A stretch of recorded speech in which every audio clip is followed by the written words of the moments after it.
Okay, so Hussein, I was going to ask you your thoughts on this. You know, this last protest that concluded, those are the aims of affair in government, and especially those close to the presidency, are quick to dismiss the protest as an opportunity for regime change, and that they're granted. We agree that some political elements, opposing political elements, will want to take advantage of any masses uproar to air their grievances or do things to negate what the government of the day is doing for political gain. Granted, I know about that, we know about that. But then, beyond the political rhetorics of, oh, you are opposing me because you are not in my party, how about the real thing going on? Like in the north, you see them crying about hunger. Like there was a particular community that was there was this documentary they showed on TV recently, last week, in the protest, where we saw a particular community that in the north, they were being tormented by hunger. Should I use that word? They cannot go to the farm easily to go and farm because of insecurity problem, scale fair. And then what they were doing is practically eating leaves. Yeah, they showed. I'm sure you watched it.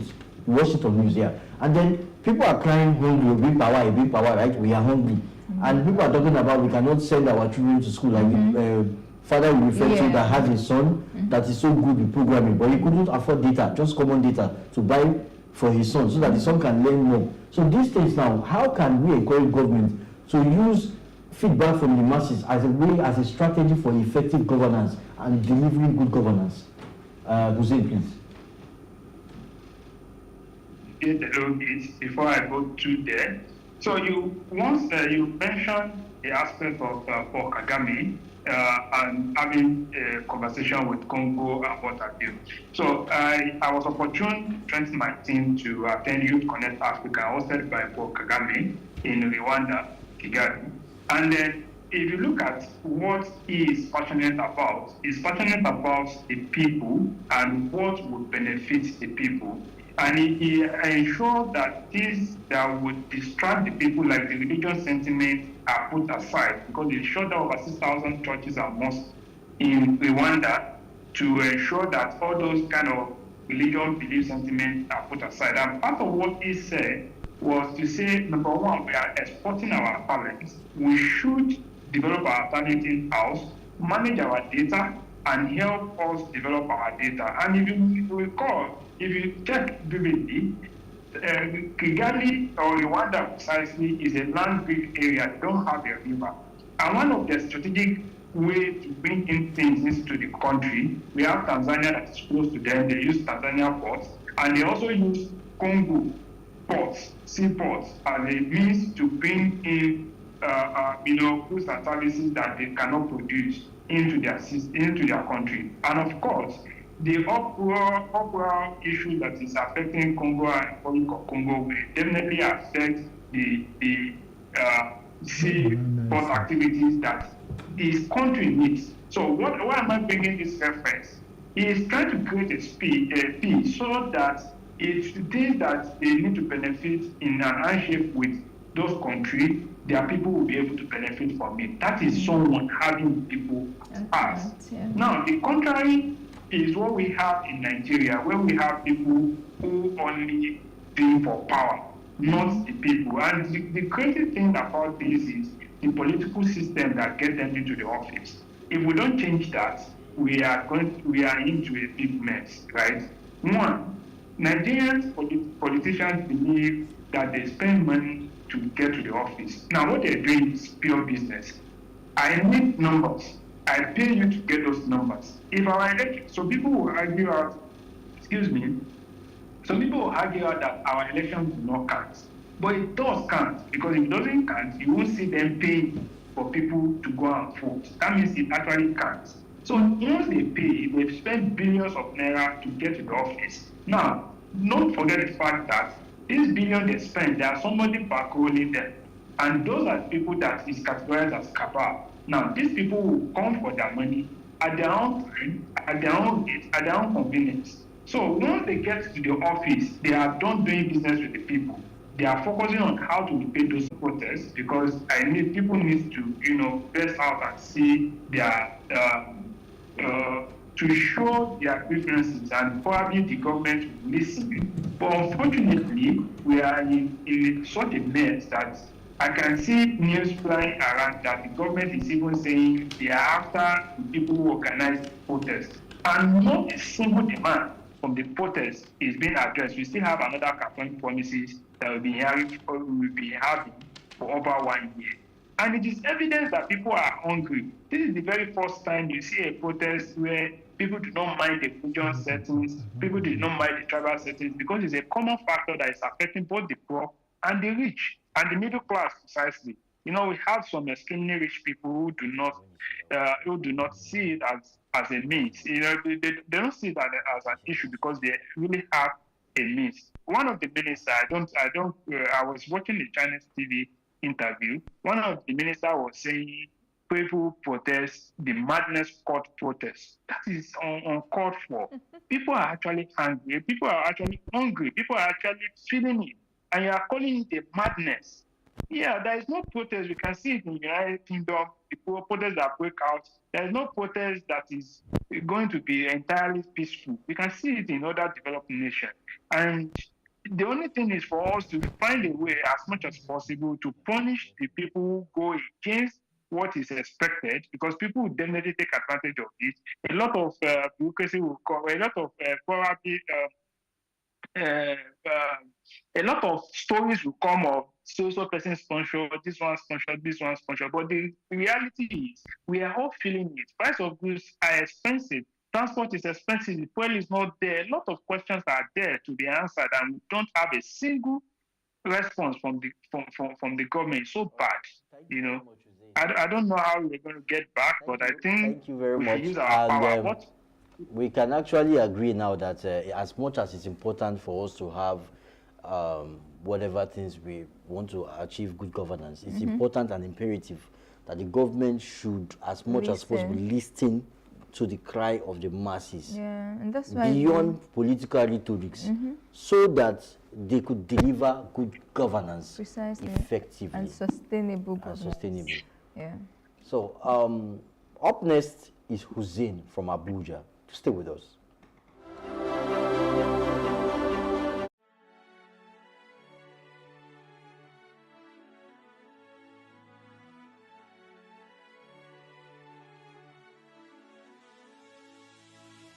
It is engagement we need to have. Those who suffer miscarriages are never taken into account. Members of the National Assembly are also influence peddlers.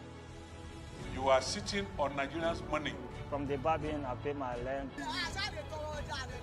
From the Babin, I send my children to school. A consultative engagement. No any tangible notification before they ban us. It's one thing for people to be at your back and the heat of the moment, and another thing for them to still be with you when push comes to shove.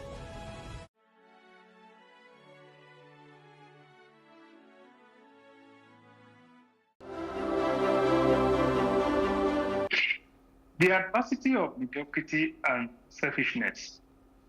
In the word of my late dad, failure does not just happen in a day. It's a build-up of little things we ignore nonchalantly. So our success do not just happen in a day. It's a build-up of those little efforts we are resilient about. In simple terms, the effect of our actions requires process. We live in a world today where mediocrity and selfishness is prioritized. We all want a safe environment, a working system, and a good governance. However, we fail to promote a sane process that will lead to that. Ahmed Buhari, on the road to becoming the young Nigerian president in the 2019 electioneering process, once said, if we don't pay for the kind of governance we want, we will be paid, or we will rather get paid for the kind of governance we deserve. This statement sounds harsh, but it's the truth. The adversity of today's reality is our collective negligence. The few with willpower are subdued with destructive criticism. And until we wake up to do the needful, we will continue to wail with little or no result to show for it. We talk too much. And the most annoying part is we fail to condemn the obvious acts just because some of us are benefiting from it. Most especially the Nigerian capitalists, both in private and public sector, are the most oppressive in the world, demanding they should be worshipped even when they lord over us. We need to wake up, structure the process, and action it. Complaints won't solve it. Collective focus, doing the right thing, from advocating for the right leadership who has the people at heart, might be our saving grace. May God bless Nigeria. Fellow advocates, what do you say to this? Because this mediocrity of the thing is actually eating deep and is affecting our productivity. Elijah, what do you have to say to this? Well, the leader we seek, or those at the helm of affair, would not be any different from the constituents of the rest of us. Now, why do I say this? If you have a loaf of bread, and you decide to pick one part of the bread, how is that bread different from, and you call that bread the leader, how is it different from the rest of the bread? So if we deserve a good, we talked about good governance, leadership, and the rest, the quality of the people there, are they different from the people on ground? You know, we are talking about some persons think crime pays. And when people make their money through illegal means, and he lives in a particular society where poverty has affected them, even in the mind, not just physically. This person that steals money, he comes, he shares a bag of rice. People will collect it and be hailing him. Tomorrow, when that person wants to run for office, they will vote him and then demand him to be a better person. How can he be a better person? So that is basically what you are trying to see. You cannot deserve what we don't have. We can't give what we don't have. If we want to experience change in governance, we ourselves, change starts with us. Thank you very much. If you don't have savings in any bank, you can't go to that bank and say you want to go and withdraw. Sure. So, he's going to talk about, said something in his statement there. We talk too much. We talk too much. I read a book recently, a book written by a South Sudanese. I've forgotten his name. I learned something. So the book title is the Bible or the Acts. So, and I read from there the way Sudan used to punish the South Sudan, the people who know as South Sudan. South Sudan, yeah. They broke out, yeah. And it's so amazing that, South Sudan happened to be part of the people when we are migrating from Arabic Peninsula over 1,000 years ago. But the first migrant, as I know, they are the Igbo, but when the others are migrating, those are the people that stay in Sudan, say they are tired. That is why the Ijebu the Aujal of Ijebu used to say they are from Wadai in Sudan. Okay. Are you getting me? And many other people, like the Calabar people, will say they are from Egypt, this and that. Different group like that will be saying this and that. So the people were, because of their various religious beliefs, our group will belong to, we are the people of we are the Bablika people. Are you getting me? Sure. So the Sudanese, they are the Arabic. So because of that, they are punishing them. And what happened that time, before United Nations now divided the two places? Intervene. Thank you for that word. So what happened? The people of South Sudan now came together, say, on Friday, we are no more going for sports in every school. Instead of that, we should be going to farm. And Friday, they now earmark it for farming. Could you believe that within one farming season, food becomes surplus in South Sudan till tomorrow? I just heard from TV in recent time that the number of animal games in South Sudan is so enormous. They show rich sheep, maybe antelope, this and that, running in the bush there, this and that. Even the person that the commentator of the documentation say he cannot imagine that what happened, what is happening, that God so much bless these people with this now. So what I'm saying in essence is that we are so many in Nigeria. We are saying we are poor, we are this and that, 200 million, this and that. We have that human resources. Well, are we using it to produce certain things? Say protest. Is that the right thing for us? People are saying we are hungry, but they are not ready to do something. Are you getting me? Sure. Last year, I planted in the estate I live. I was able to plant like play. Some what's it called, seed of yam. At the end of the day, I reap good big yams. Are you getting me? So, and I learned that when I was in secondary school back in Ondo State. In my secondary school, by the time we harvest our things, we plant the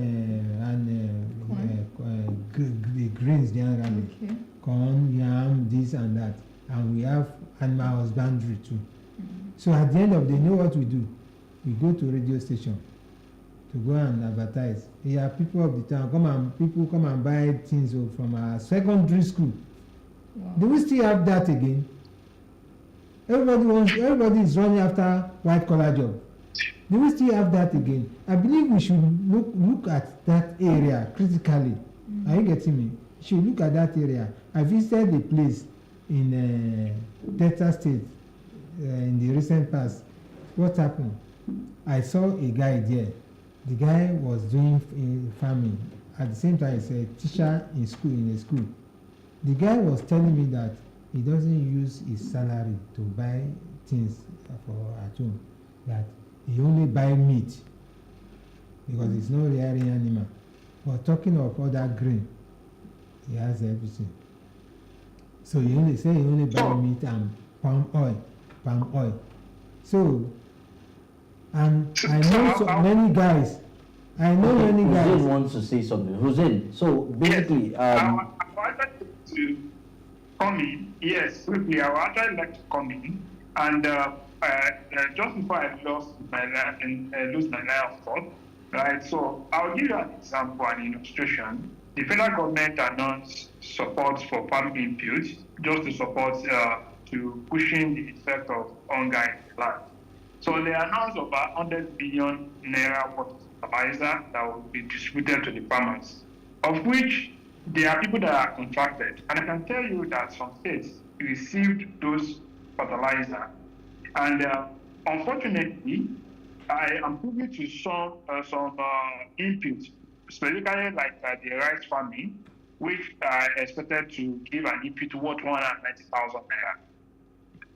Among the inputs, I expected to get 2 bags of fertilizer worth 100 kg each, which is like 200 kg fertilizer and what have you.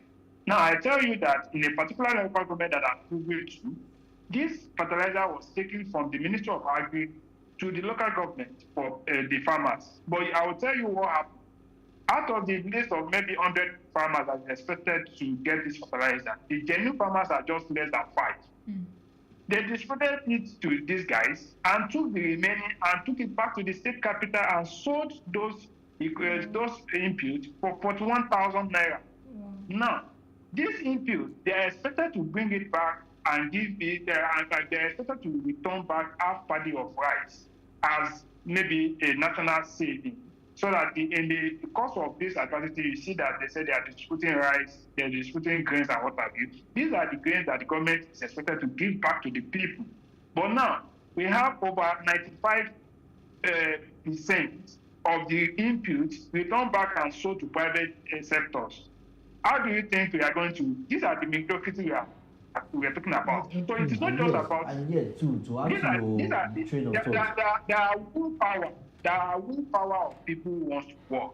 There are willpower of people who are actually doing some things, and there are also people who do not support them as is expected. If we all come together and fight this thing of what the ministry actually did, if it is false at that local government level, they would, even the list that they bought and the farmers, they will fight it and nothing will happen. These are the kind of protests we are talking about. These are the kind of ways we can fight mediocrity to ensure Hussein, that the I'm going to ask you your done. thoughts there, Hussein. I get your point. What you said is valid, and what the Reverend was saying is valid. We're talking about shared collective responsibility. Now, what you're saying now, people hoard fuel in this country, petrol, to increase the price. People hoard everything. They hoard bag of rice, made for to increase the price. Politicians try to keep dollars away. When they say CBN is giving through BDC, some people hoard dollars, hoard everything. They try to take advantage of situation for their own personal advantage, and then everybody suffers it. That's basically what this is all about. Masses. Who are the masses? That we are talking about. Hussein, please. During Abacha's time, I believe you still remember that time. We condemn Abacha. Yes. Abacha is bad. Abacha is this and that. Those people that are condemning Abacha today, they are on the stage now. Part of them are on the stage. Part of them are still in the masses side. Are you getting me? Sure. So are they doing any? Are we experiencing new thing? No. So what am I talking about? There is nowhere we can get to become utopia. We become utopia society. An utopian society. And it's not possible. But we should do our best to make life better for people. True. Should do our best. And then doing best is not government, because I've been hearing people talking of government. It's not government alone, but from individual ago. You know what is called ago? Individual family. When you talk of synagogue, when you hear different family come to worship, are you getting me? Yeah. Sing to bring family together. So that is it. It's a collective work for each and every one of us. No government. If you focus on government, like me now, I will say I'm focusing on government to do this, to do that. One will be going astray. So that is what we should focus on. We should individual. Let us teach ourselves how to use our words. So, Reverend, thank you for that line of thought, right? I can tell you that why I'm bringing this kind of conversation up is for us to promote effort that people are making to correct the menace in the society. I give an example in fintech space. Fintech is out of one of the highest investment that has attracted investment in Africa, especially in Nigeria. And Nigeria has attracted a lot of investment into fintech, through fintech in Africa. And it has actually reshaped the financial sector with any bureaucracy of government, any bureaucracy of the cartel in the banks and what have you. And we can all see that, even if we are having some frustration around that space. But at least when the populace also accepted the use and encouraged the technology, even there are some lapses, but when they encourage the technology, things change for better. So we are actually looking at possibility of how this people can support the right thing to be done. That is the advocacy. Thank you very much, Hussein. We will try our best to encourage a society where everyone will be responsible for Nigeria's development or Africa's development, as we are integral part of the society. We try to tell it like it is, regardless of whose axe is God. Just as Reverend Abiola Kushayin has said oftentimes, that we should be responsible and stick to our faith to have a sustainable development. Do keep your comments coming in on Facebook, Plus TV Africa, #TheAdvocateNG, or on X and Instagram at plus.com/TheAdvocate. Don't forget to subscribe to our YouTube channel at Plus TV Africa. Until next time, we can continue working together to accomplish what we do best. Let's continue to push for social change. Bye.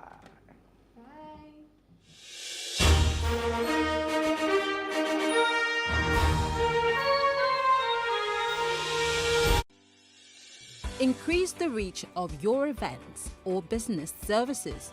To advertise on Plus TV Africa, please call 0906 000 5719 or 0909 040 8408, or send an email to marketing@plustvafrica.com. Plus TV Africa. Big stories live here. Being online has become a part of our every waking moment. From the moment we wake up in the morning till we hit the pillow at night, we are browsing, scrolling through social media, responding to messages. We live our lives online almost as much as we live it in reality. These anonymous interactions, like any other human interaction, comes with complexity and challenges. People get into civil discussions, debates, banter, and share with one another. With these interactions come disagreements, arguments, conflicts that can soon degenerate into trolling, bullying, and general unpleasantness. The discretion we employ in face-to-face interaction is further decreased online. In fact, according to psychologist Robert Sutton, disrespectful, demeaning, and downright mean-spirited behavior is worse than ever. This behavior is especially true of online discourse, which researchers describe as the online disinhibition effect. Stanford psychology professor John Sula in 2004 said, "The online disinhibition effect can cause people to act out in either a benign manner, wherein they overshare their personal information, or in a toxic manner, wherein they become abusive or threatening." "I am in my house, come and beat me" is a common saying online that alludes to the inaccessibility that emboldens even regular people to behave in less than civil ways online. Another factor responsible for this behavior, apart from anonymity and availability, is solipsistic introduction.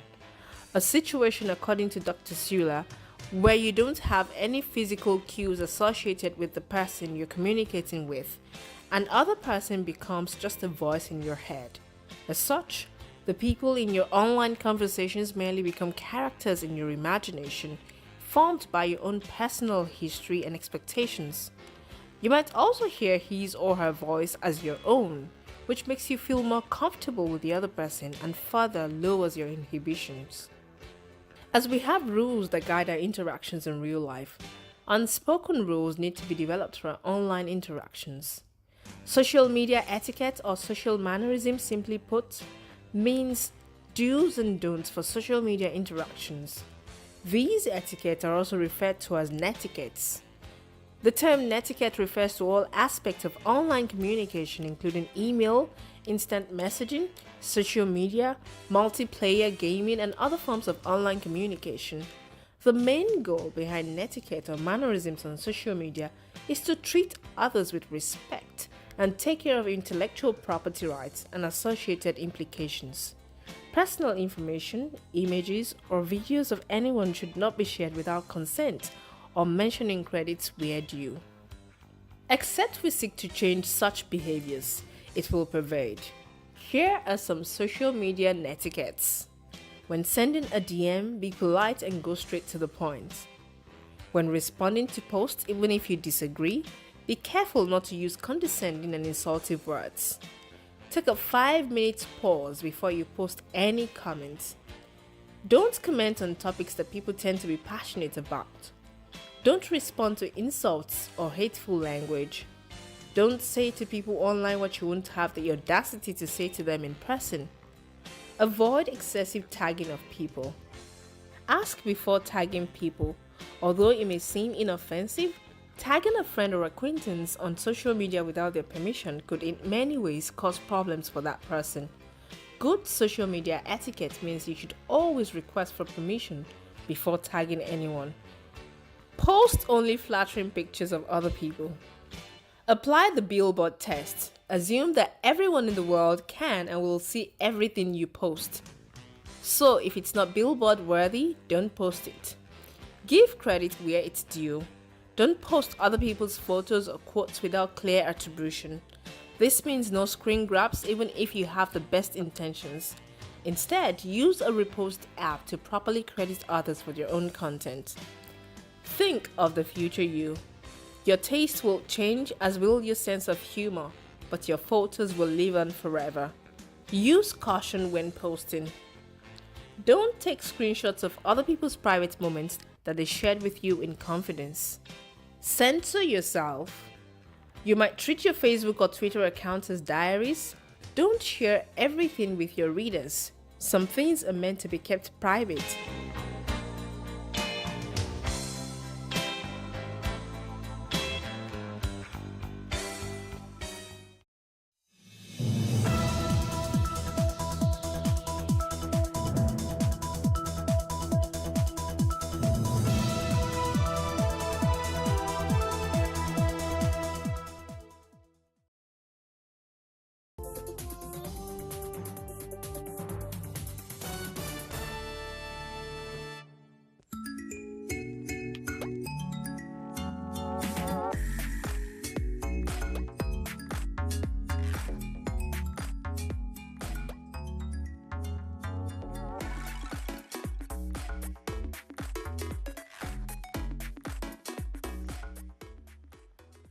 The World Health Organization recommends that babies be exclusively breastfed for the first 6 months of life. Yet it has been reported that many mothers in Africa do not solely breastfeed their infants due to lifestyle and lactation challenges. Today we'll explore how breastfeeding can contribute significantly to a child's survival and look at options for new mothers to either produce their own milk or get access to safe breast milk. We will discuss with experts on this topic, and we will share the perspective of women who have experienced the challenges of breastfeeding. Hello and welcome. I am Oriani Tangishaka, and this is Our Voices. I'm very happy today to welcome back my co-host Simenyesha Koye, who was on vacation. Welcome, Lily. Thank you so much. I missed it. I missed the show. I missed everybody here. It was a very well-needed break, wasn't it?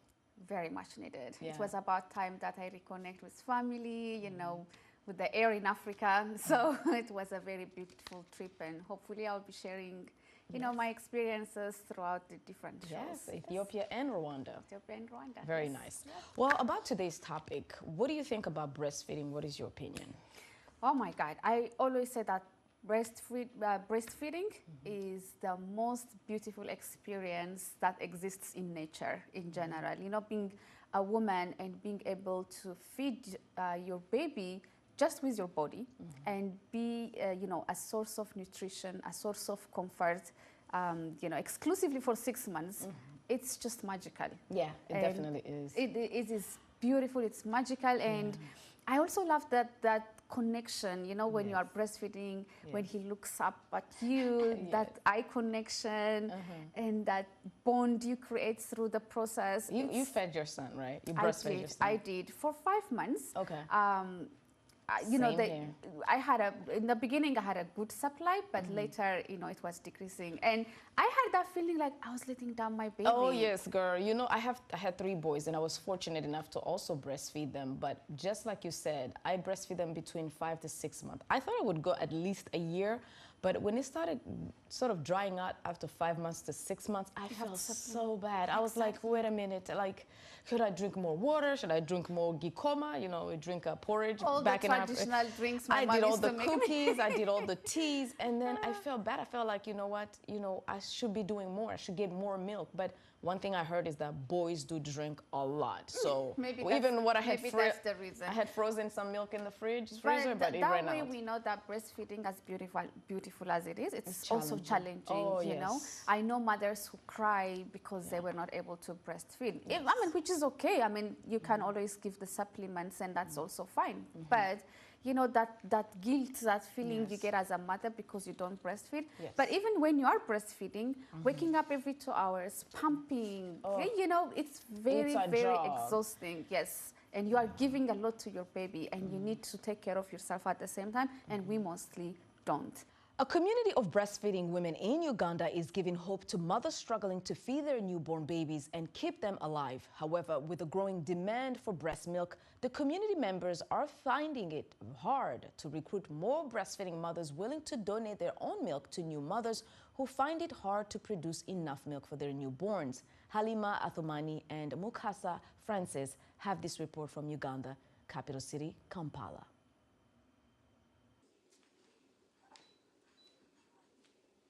In March, complications with Mbabazi Resti's pregnancy led doctors to perform an emergency cesarean section and deliver her child at 36 weeks, about a month early. Resti then suffered a cardiac arrest and was placed on life support. During recovery, she could not breastfeed her baby, and so the hospital was substituting formula. He was given powdered milk, but unfortunately, he faced a condition called NEC stage 1, whereby he wouldn't digest the powdered milk well. Resti reached out to the Atta breast milk community, and the baby started getting breast milk from a donor. Rachel Akujiziwe is the administrator at Atta breast milk community. She says the organization was started in 2021 by a mother whose recently born child passed away. Because she had a supply, she asked the doctors, where do I put the milk? They told her, all we can do for you is to give you tablets to dry it up. She said, but you see, I needed it. I mean, there should be a mother or so, a baby who needs the breast milk. The breast milk is from mothers who have babies between 0 to 6 months old, but it's not easy to become a donor. Akujiziwe says donating mothers can't be on drugs and must undergo blood tests. The blood work that we do, we check for HIV, we check for hepatitis, we check for syphilis, we check for CMV. They are screened before they start donating, this milk. Sadia Hussein Mulangwa is a mother of 2 and found her body was producing more milk than her babies needed. That is how she learned about the breast milk community and says she is a committed donor. The fulfillment that I will get from this, knowing that I'm saving a life somewhere or giving better health or just a better living to a helpless child. I'm like, what bigger sadaka is there than that, really? The Atta breast milk community says they have helped over 500 babies over the past 3 years, providing 800 liters of milk from close to 150 donors. Halima Athmani, VOA News, Kampala, Uganda. Thanks, Halima and Mukasa, for this report. Now, to look deeper into some of the challenges women on the continent face in providing life-giving breast milk to their newborns and what new mothers should be aware of, we turn to Ms. Millie Karina, chairperson of Kenya Association for Breastfeeding. Ms. Millie Karina, welcome to Our Voices. Thank you so much. Thank you so much for having me. It's my pleasure to be here. Of course, it's great to have you. So we just heard one of the reasons to why women don't breastfeed, even if they wanted to, which is not being able to produce enough milk. So are there any other barrier to new mothers to why they cannot breastfeed? And is that why we are seeing more of breastfeeding banks opening up? Thank you for that question. Yes, breastfeeding is not always easy and it does have challenges, but we are aware, and even as you said, or your co-host mentioned, that it is important to breastfeed our children, and it's the first health measure for all children who are born and are supposed to be exclusively breastfed for up to 6 months. That's according to the World Health Organization, and up to 2 years and beyond. Now, unfortunately, as you've mentioned, there are challenges, and one is a low milk supply. But there are times where it's actually a perceived low milk supply and not an actual low milk supply, because a perceived milk supply is you're imagining your breasts should feel heavy, should feel engorged, but they don't. So you imagine that your milk supply is low, but yet it's not. So you reach out for breast milk substitutes and you start supplementing your baby with that. And unfortunately, you end up actually having an actual low milk supply because it's demand and supply. The more you demand from your breast, the more your breast will produce milk, which will increase the supply. But now if you introduce other supplements, then that will go low. There are also other challenges as to painful breastfeeding. So they're not complaining of a low supply, but they are attempting to put the baby on the breast, and they actually experience excruciating pain. That shouldn't be so, and this is something that healthcare workers need to educate and create awareness among mothers, especially even beginning from the antenatal period. When the mother is pregnant, we need to start talking to her and letting her know, this is what breastfeeding entails. This is what exclusive breastfeeding entails. If you do have pain, ensure you're positioning and attaching your baby on the breast correctly. Now, other than pain, which is a major challenge that causes mothers to stop breastfeeding, there's also issues such as moms with inverted breasts, nipples or flat nipples, moms who need to return to work. So we know exclusive breastfeeding is up to 6 months. But even here in Kenya, I'm from Nairobi, Kenya, even here in Kenya, you find that the rates of breastfeeding decrease when the mothers return to work. Right. So currently it's at 60%. Right. According to the yes, that's exactly what we're hearing, that the number is decreasing of women breastfeeding. And well, let's shift a little bit. We did talk about hurting nipples and other things that can cause them not to breastfeed, but what about those who choose not to breastfeed because they fear that the shapes of their breasts may change after breastfeeding? Is that a misconception? And if not, would you say that that notion undermines the health benefits of breastfeeding a baby? Absolutely. I mean, science and data have proved that breast milk contains all the nutrients the baby needs, all the macro, all the micronutrients for the first 6 months. But that's a myth or a misconception with regards to breastfeeding, that if I breastfeed my baby, then my anatomy or my look is going to change. I'm going to have saggy boobs. I will tell you what mainly causes it is pregnancy and the pregnancy hormones. So the fact that she's been pregnant and will produce hormones that will help to relax her pelvis in preparation for labor and birth, some of those hormones will find themselves in the mammary glands, and they may cause a bit of sagginess, even a great decrease, a really rapid decrease or rapid increase in weight will cause the saggy boobs. So I want to debunk that myth that breastfeeding will cause that. So in line It's with this challenge you briefly mentioned, can you tell us about the new proposed bill of 2024 in Kenya? What does it entail? What is it about? So it's an exciting bill, and many of us lactation support professionals are really excited about it.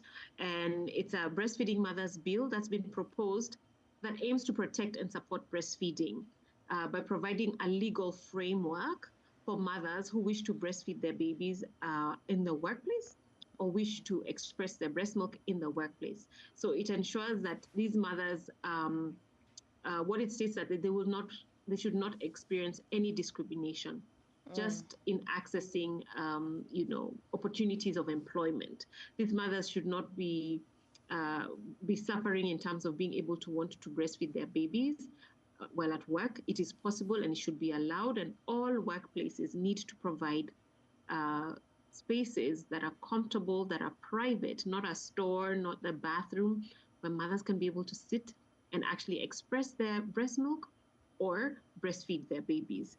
So these nursing rooms the bill says that these mothers need that access. That sounds amazing. That would be amazing. And hopefully everything goes through for that bill. Well, we have to stop it right here, Mrs. Millie Karina. We truly appreciate your insight. Thank you so much for taking time to be on Our Voices.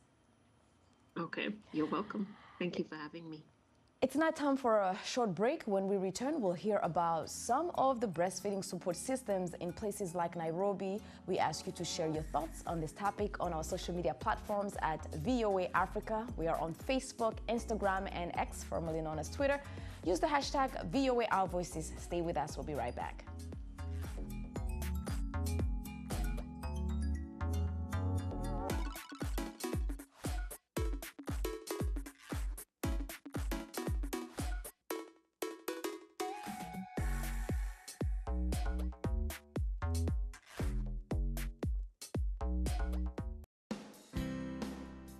Health, wellness, sport, beauty, medical breakthroughs.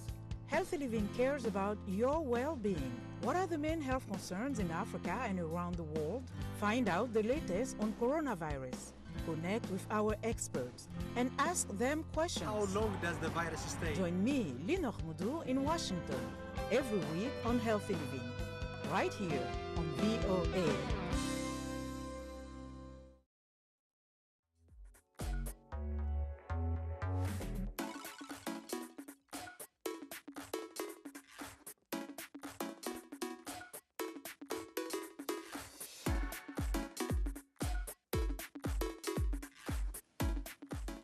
You are with Our Voices. Welcome back. Today we are discussing how breastfeeding can contribute significantly to a child's survival and look at options for new mothers to either produce breast milk or get access to it. Let's now hear about available support systems and tips of breastfeeding from Whitney Dula, a lactation and postpartum specialist at the Mamas Dula LLC here in Maryland. Ms. Dula, thank you so much for being here and for joining us. And of course, she brought some props for us, a baby, and this is just to show us what breasts would be looking like, I guess, with a. So why don't we just get right into it? Like, what are some of the tips of breastfeeding? What are the challenges? What are we doing wrong, or what are we doing well? Yes, especially for new mothers. Yes. So I believe my colleague that was on before hit a lot of the points. It's a combination of things I think that cause those challenges and complications. A lot of times it comes down to the education and support that is available for families leading into the birth. We spend a lot of time, I think, focusing on the birth, and then not on the postpartum and the care and the keeping of the mother afterwards.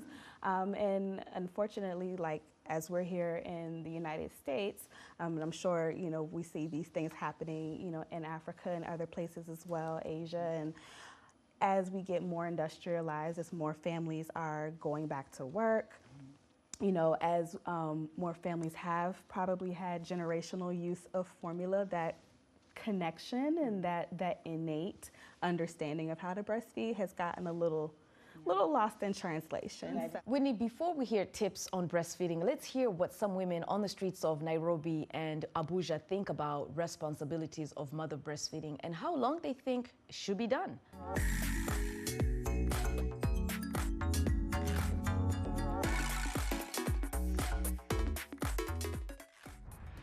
A mother should breastfeed her baby for 2 years, maximum and minimum of 2 years. Reasons being that breast milk has all the essential nutrients a child needs, especially for brain development and also for every form of development for a child. And then the breast milk has already been formed by the mother's body and broken down to the barest absorption units for the baby. So it helps for the baby's digestive system to, grow after childbirth. The emotional support, the presence.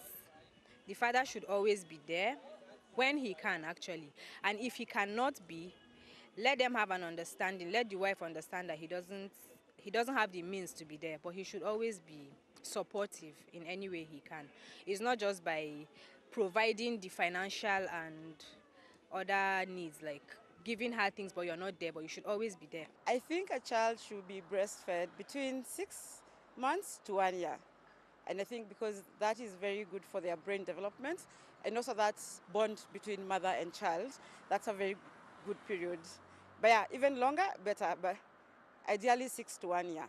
I think a child should be breastfed for 1.5 years. The reasons why I feel that is because breast milk has a lot of nutrients as compared to giving them packaged milk, and it will make them stronger, and it also creates a bond between a child and their parent. For me, I think first of all, a child should be breastfed for 6 months exclusive, without water, without food, without anything. And for me, I think, again, you do it for 2 years. Let me tell you my experience after giving birth in a hospital. My baby couldn't latch in the beginning, and nobody really showed me. Of course, the nurses came and told me, this is how you do it, just keep on practicing and it will come. And I left and I got home and he was still not latching. I had to pump the first few days. I had a lot of supply, but he was not really, directly getting it. So it was frustrating me, and I was thinking like, I'm feeling my baby. There is something wrong I'm doing. And I used to cry a lot about it until I went to a lactation specialist, and they had to show me how to do it. Right, and so I have to remind families a lot to remember that breastfeeding takes two people. Is one of the few processes in life where it's not all on one person. Your baby is an individual themselves, and sometimes there are things that can be going on with the baby physically. They might have had some, distress within the birth itself. If you had a baby that got stuck, or if it was a C-section, the medications that we get in labor also affects the baby as well. So sometimes when they come out, they're a little out of sorts as well, and that can cause an early complication with breastfeeding, for sure. Yeah. There are things like tongue and lip ties. We all have, the little string under our tongue, the little string under our lip, and that's supposed to be there, but for some children, it's more of it's more restrictive and can cause breastfeeding difficulties as well.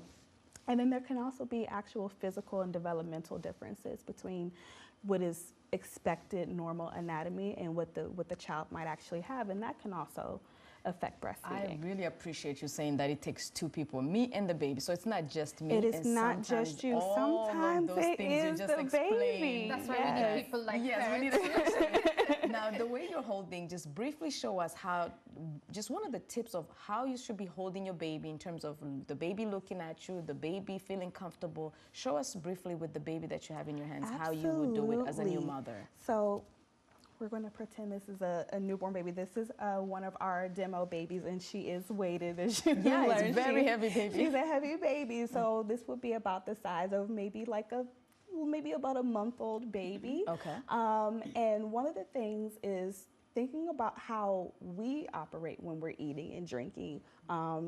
A lot of times I see moms and they're holding the baby kind of on their back, and then the baby has to try to strain and turn their head, and we're contorting the bodies. So I always tell people, your body held this baby very tight and very close in the womb for 9 or 10 months. We need to keep that same mindset on the outside. Really close. So bring them very close. Okay. Bring them very close and turn them as if you still have that umbilical cord attaching you, so that they're very tight, belly to belly on the outside. Belly to belly. Belly to belly. And make sure that their ears, their shoulder, and their hip is in alignment. Now, babies can have a natural curve. You can curve them around your body, but this should be kind of like in a nice straight line, or think of like the stars. It's like a nice constellation, because if they're turning their neck, it's uncomfortable. If you've ever had to wake up in the middle of the night and get a sip of water, you can't. Don't you wish you knew this stuff? The more you know. In the middle of the night when you wake up and you get a sip, you don't turn your head like this. We sit up. We want to get a nice extension through the neck, so that we can, tilt our heads back and open our jaw nice and wide. If the baby's turning like this, they can't open their mouth very wide. It gets kind of stuck. So we want them super close so that when they come to the breast, they're not having to twist, they're not tight, they can be relaxed, and they like postural support. So if we're holding them nice and tight and close, it makes them feel less insecure. They feel stable, and they'll be a little bit more relaxed instead of kind of wobbling around and flailing around. So I want you to talk to us about the actual intimacy. Let me hold the baby. Absolutely. And then talk to new mothers, especially young mothers. We find ourselves like this. And are you doing good? And we're just doing our thing, and the baby's not even doing what you ask. So talk to us about intimacy with the baby. So that has to be developed as well. I think for some people, you can't really connect with something until you see it. So even though we feel the baby on the inside, especially for partners and the extended family as well, that's why it's so critical for them to have that time, that one-on-one time. So one of the things a lot of places will encourage now is what we call skin to skin or kangaroo care. Okay. So when the baby is getting fussy, when they're sleepy, when we're overstimulated as parents, bringing that baby in close, allowing them to stay on our chest, either bare skin, if you're wearing a robe, open your robe so that the baby can be literally their body, their face, their skin up against your heartbeat, and so that they can hear the sounds that they were used to hearing when they were in the womb. That's a really helpful technique. It's actually something we highly encourage for babies that were born, say, preterm or premature. It helps regulate their temperature, it helps regulate their heart rate, it helps regulate their brains. So it's critical not only for their emotional development, but their physical development as well. And it can be really calming for the parent as well. Yes. You know, To shut down the stress to and just shut down the focus on stress the and baby. just focus on the baby. And we do have to be more conscious, I think, now than previous generations, because there are so many distractions. So many So, distractions. you know, we don't want to drop the phones on the baby's heads or anything like that. Even deny them the eye contact, that by itself Yes. is, you know, I feel like it's not natural. But we'll be hearing from people in parts of Africa about their experiences of breastfeeding. But I sometimes in some cultures, like for example here, I see like sometimes breastfeeding is considered like a taboo, and you have to hide yourself. You feel I see mothers, you know, feeling ashamed to breastfeed in public. Is it something we should be ashamed of? It's not something that should be ashamed of. It's something that is very natural. It is a function of the body, just like eating and drinking and walking. And I like to compare breastfeeding to walking. Honestly, a lot of times it's not something dirty like going to the bathroom. This is a skill. This is something that the baby needs to learn how to do. This is something we as parents, as mothers need to learn how to do. If a baby was, you know, developmentally at the age where they should be walking, they're watching us. They watch siblings. They're watching us to see how we're supposed to move their bodies, how they're supposed to put one foot in front of the other. And if the baby falls, what do we do as parents? We try to pick them up and help them. No, do it again. You got this. And if we have a child that is not able to walk, we try to get to the root cause. We try to figure out what's going wrong. We're not going to just say, you don't need to walk, baby. Just lay on the floor. Right. And I think we should say it should be the same for And I think that's breastfeeding. you know, mostly because they have sexualized breastfeeding, and it has nothing to do with that. It has to do with feeding your child. But just back home growing up, mothers would just they- take out their breast they and just- be yes. feed the baby. Because like it was so- no man would it's feel normal. Exactly. No It man was would normal. consider it sexual. Nobody Exactly. associates it with any You know, Right, so- inappropriate behavior. Yes. So briefly, this is some props. Can you tell us a little bit about how to latch? Lily talked about, Simonish talked about how the problem with latching. Can you show Yes. us briefly in about 10 seconds? Okay. Well, in about 10 seconds, a favorite way I like to show new moms, new parents how to latch is what we call an asymmetric latch, or like Okay. a flip kind of technique. Okay. And that is basically, a lot of times we just kind of put the baby straight on like that. And then if they miss, what do? They bite down or kind of clamp down right on the nipple. So if we're doing a more of a flipping, we kind of use your thumb to kind of shape the breast, squeeze it, make it a little smaller if they have smaller mouth, to help make it more smaller and manageable. And when we point that nipple up, it gives the baby a nice contact in the roof of their mouth, so that if they do miss a little bit, instead of the tip of your nipple, it's more of the fleshy part of the breast that's a little bit less uncomfortable. And you can also help guide the nipple into the mouth, and they get more of the actual deep latching on. So much information. We're so glad you're here. You should have been here about a few years back when Well, this is our show for today. Thanks for our guest, Millie Karina, chairperson of Kenya Association for Breastfeeding, who was with us on Skype, on Zoom. And of course, Winnie Dula, a lactation and postpartum specialist, the Mama's Dula LLC here in Maryland. Be sure to watch Our Voices on the VOA website at voaafrica.com and our YouTube channel, where you can catch up with the latest episode and top news stories from around the globe. Thanks to our Voice editorial and production team. On behalf of VOA, thanks for tuning in. Until next time, take care of your baby and breastfeed.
Hello, welcome to this edition of our DARE program. And I say DARE because we thank you all who are beginning to join the train of our viewers, Timeless Conversations. Today, I have a very dear friend and brother and a consummate music and entertainment administrator, but first and foremost, a distinguished Nigerian reggae musician by the very popular name, the one and only Oritz Wiliki. Thank you, my brother. Hi, Oritz. My brother Lekon. Welcome. Nice to meet you again. Great, great, great. Thanks great. for having me. Yes, great. Thank you. Now, this is a gentleman who has contributed a great deal to the management of the music industry, to the entertainment industry, and is still contributing. He's discovering more and more talent. Anywhere he goes, he sees new talent. He gets involved with the nurturing and development. We will come to that. But first and foremost, let me ask you, Oritz. Yes, please. How did this start? Professionally, it started out interestingly. Interestingly, because I was working with NTA Benin. Mm-hmm. And one day, somebody ran upstairs and said, a man wants to see me. I said, who? He said, Ben, by name. So I went downstairs. I saw him. He was one of the founding members of the entertainment industry then. And then he said, Prince G.A.D. Tabansi wants to see me in Onitsha. Because we used to have a program exchange with LTV at Enugu. Yeah. And so some of my programs that I was producing were shown in Enugu, and that was how he was able to identify and said he should come and fetch me.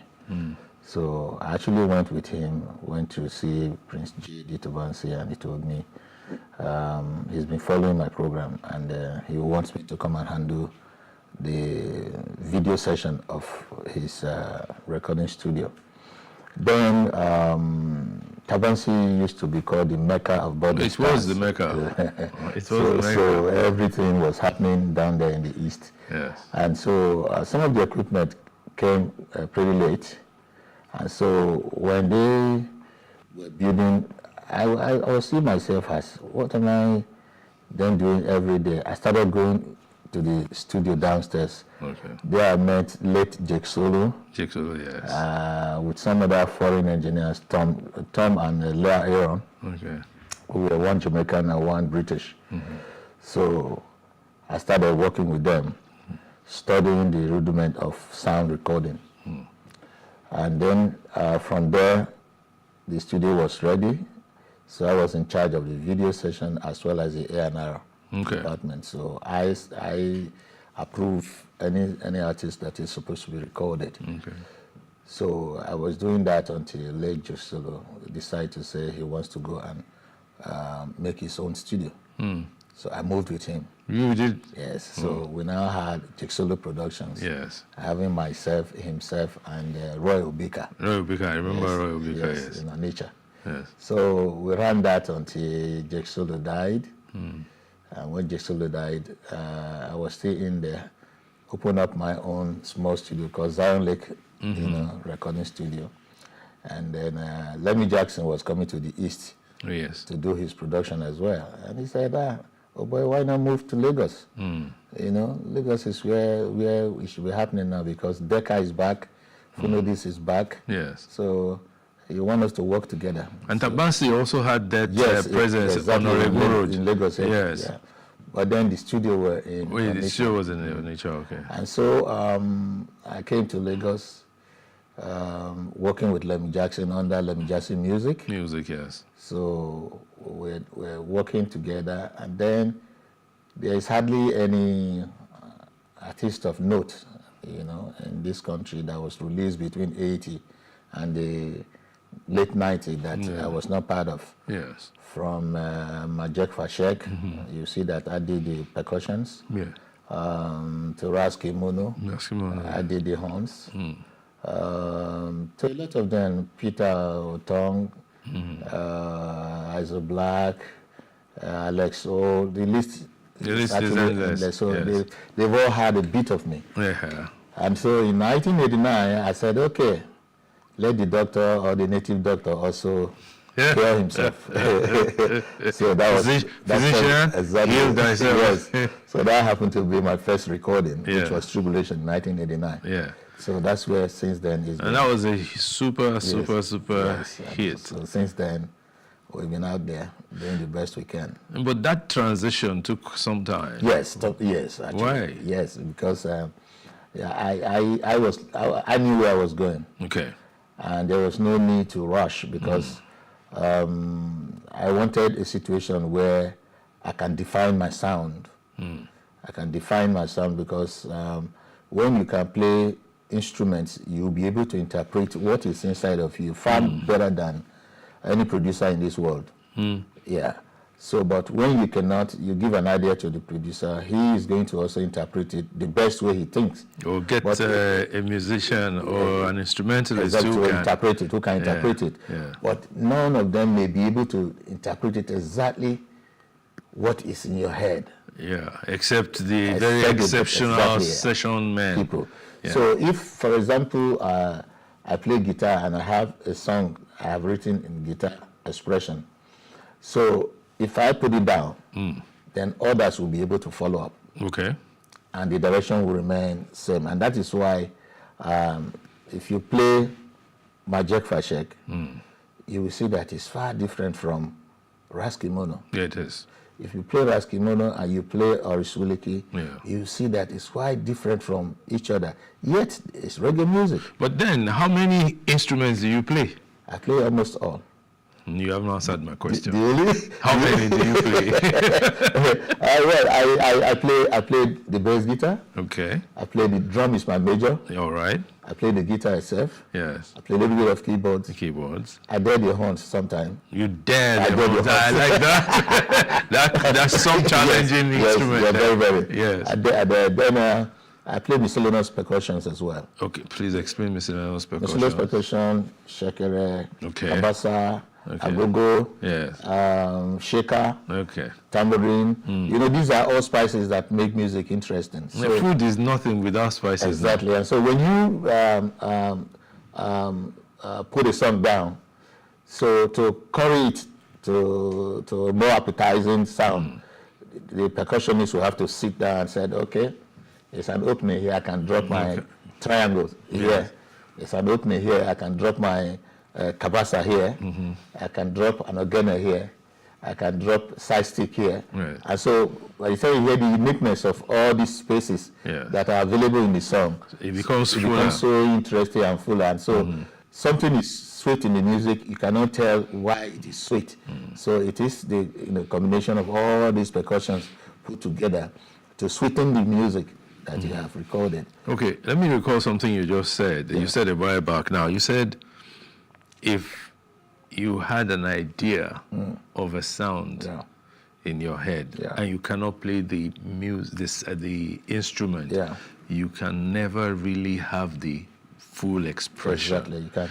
Now, how many musicians or performers today are that gifted or that prepared? Very few. Very few. Very few in our own climate. Yes, first and foremost, though, our charity begins at home. But in the civilized climate, before you call yourself a musician, you must be a fantastic instrumentalist. Please, can I disagree with you? Go ahead. We're civilized.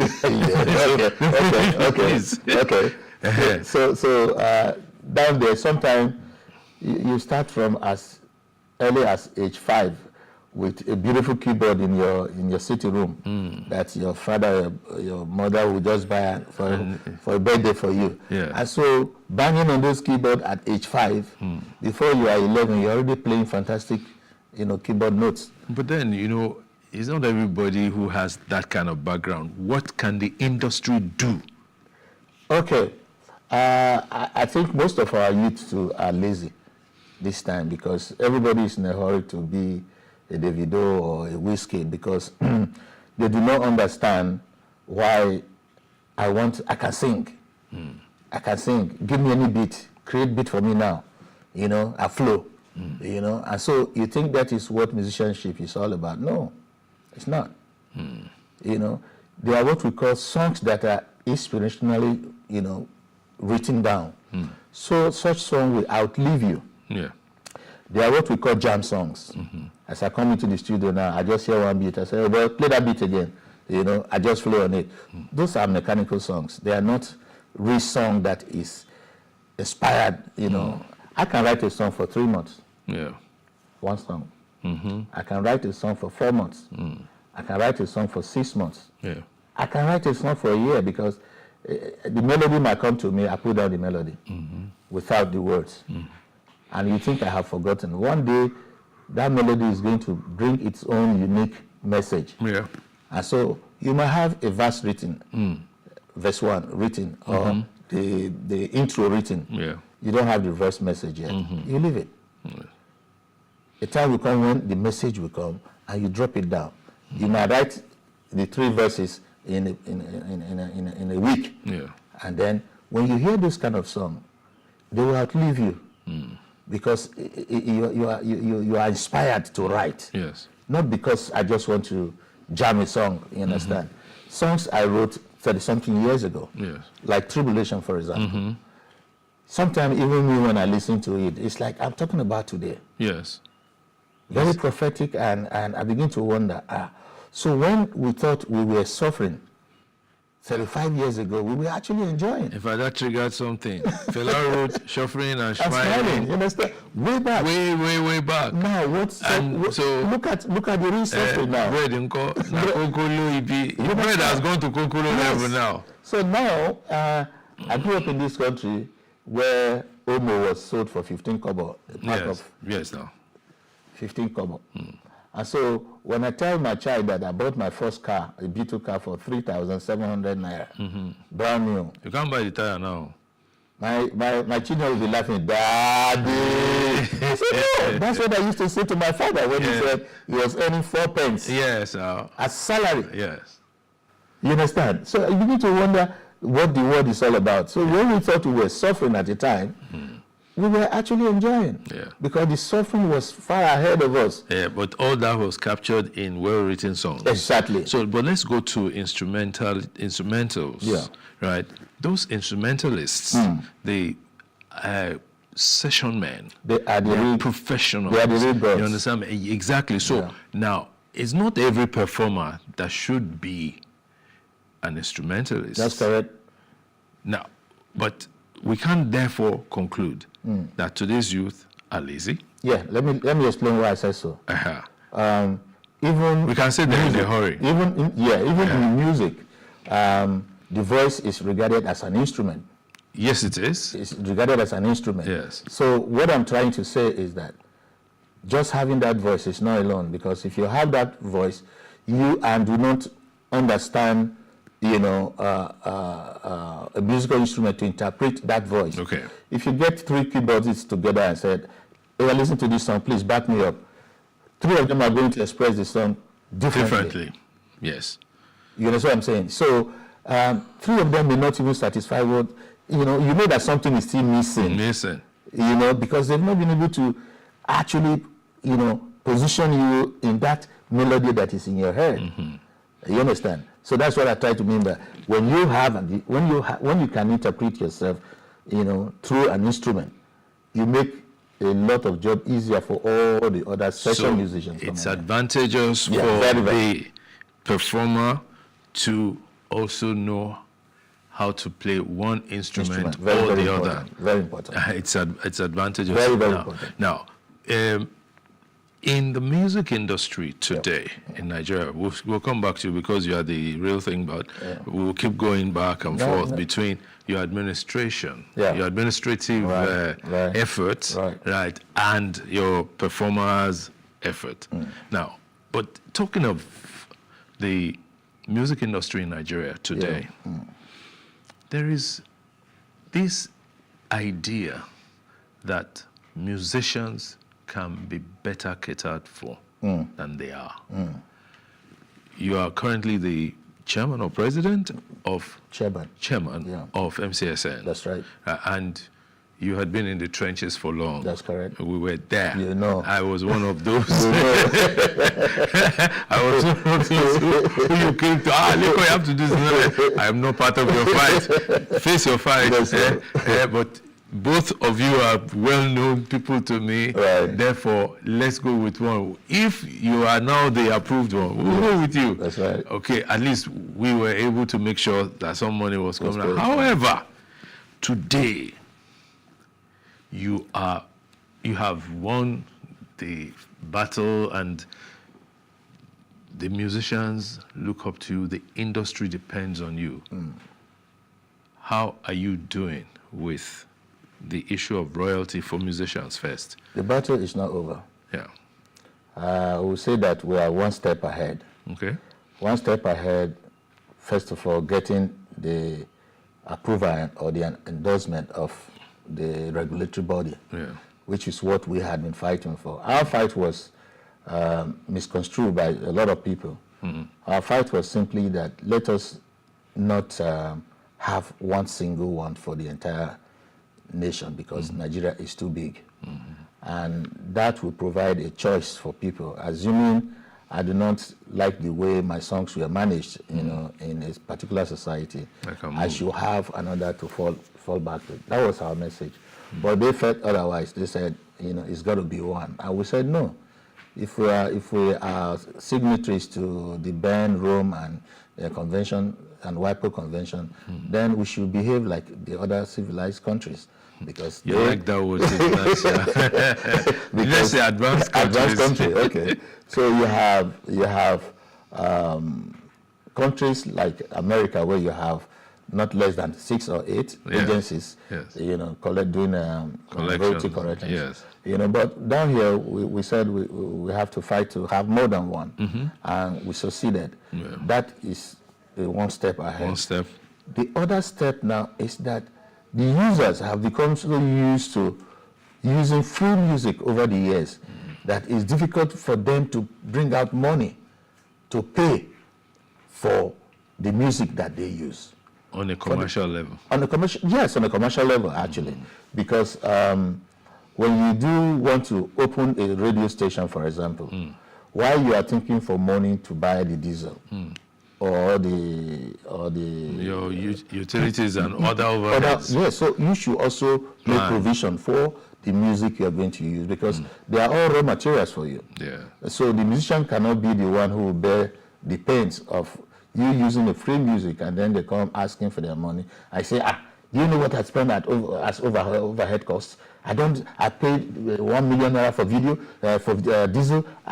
Salary I have not been able to pay, this one, that, and that. So because of that, I don't have any money to pay for music. But you use the music. Yeah, but so then people have become used to that kind of life, and so it's difficult for them now to actually let go money. Some few are complying, you know, and that's why we said by the time we got the approval, we didn't want to act like, you know, somebody who will go mad. We said it would be nice to educate the people, the reason why there's need for them to pay. Yeah. Some will say, okay, the money is too much. We'll come to a formal agreement. This is what we can pay, and we'll accept. You know, but even when you accept, it's still difficult for them to make payment.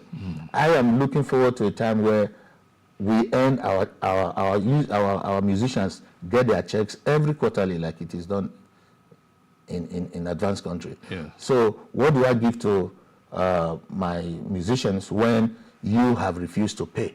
And so this is the point at which we are in now. We have been very, very, very, very, sympathetic with the cost of everything and all that, and as such, come to a formal discussion with a lot of them and say, okay, just start paying this for now until such point where the tariff can come up again. I was going to ask you, that for an industry that offers exposure to the talents who are the performers, can't the end users be seen as partners in progress? Of course they are partners. And be taken along in the consideration of costs. That is the reason why I say we dilly-dally with them, but some also are very, very, how will I put it? Adamant? Is that? Yeah. Adamant, with impunity. You understand? Some will tell you, am I not promoting? You are promoting me. You are using my music for free airing, and you're saying you are promoting me. Stop playing my music. Let me see how your station will survive. You understand? So it's supposed to be a collaborative thing. It's supposed to be partners in progress. Yes. And so when you do come, there must be a ground where you will say, okay, oh boy, see how things be. See, we too will tell you, you see, our musicians are crying. Some are dying of ordinary typhoid because they don't have money. This is their livelihood. They don't have pension. Yes. This is their pension. So you must be considerate to know that, okay, somebody owned the music that you're using and be sympathetic towards that by agreeing to be paying so, and it has to be regular. I don't have to start dragging you all the time. When you know the year is ending, the next year license, you're supposed to make payments, you know. So that is the second level we are in now that I said. Okay, that's the current level. Yes. We'll take a break now, you understand, and then we'll come back. Okay. We'll discuss the tariffs. Yes. Right? How do you determine what to charge? Yeah. And the intricacies of applying such tariffs. Please stay tuned. We'll take a short break now.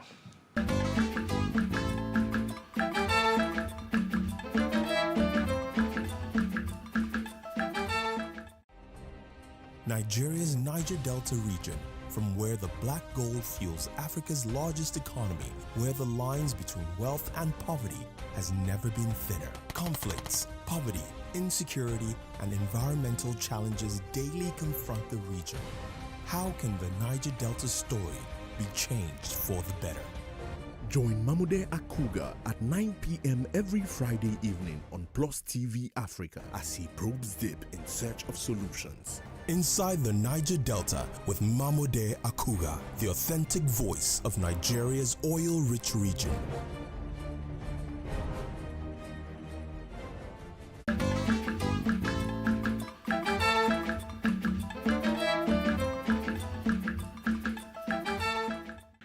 Welcome back from that break. We're still on our program, having a guest who is very passionate about his he's very, very, very passionate about the rights of musicians, collection of rights and all that. Oritz Wilike is our guest on today on Timeless Conversations. Now, Oritz, we were talking before the break about tariffs. These tariffs, how do you come to define them? Okay, tariffs have standards. And these standards are based on, one, your listening coverage. Okay? How far is your listening? Because these are what they do as research. Yes. Before they send you invoice. They know how wide your coverage is. They also monitor your adverts that you collect, year in, year out. Yes. And so now, when they are applying this, the way it is done, I may not be able to do that here now. So it comes down to a naira per a listener. Okay? If, for example, Plus TV, we've been able to find out that your reach out is well over 20,000 people. Okay. or 50,000 people or 100,000 people. So by the time they are doing the tariff, it is going to be a cost per a listener. If a listener is going to be like, say, or a viewer is going to, you know, to say 5 naira or 20 naira, you know, per view. So these are eventually, multiplied. And then it comes to a figure that can be sent to you. And so you are going to say, this is too much. Oh. It is. It's too much. I mean, you know, and we say, okay, as it is like this, to be in compliance with the partnership that, because we are supposed to build the industry together. No musician can build the industry all by himself without the broadcast media. Not at all. Neither can the broadcast media exist without music, yes. to keep your listeners, you know, on. So we need each other. So there must be that kind of understanding to say, okay, you need me as much as I need you. So this is what I can pay. And we say, no, let us meet at this point. Okay. It's something we can easily. So, but when some of them come, you know, with some kind of recalcitrant motives, and they say, why should I even pay? No, I'm providing exposure for the artists. If they don't like, let them take their music. If everybody take their music, what do you play? So at the end of the day, we caution such people. It is by law that you must pay for these things.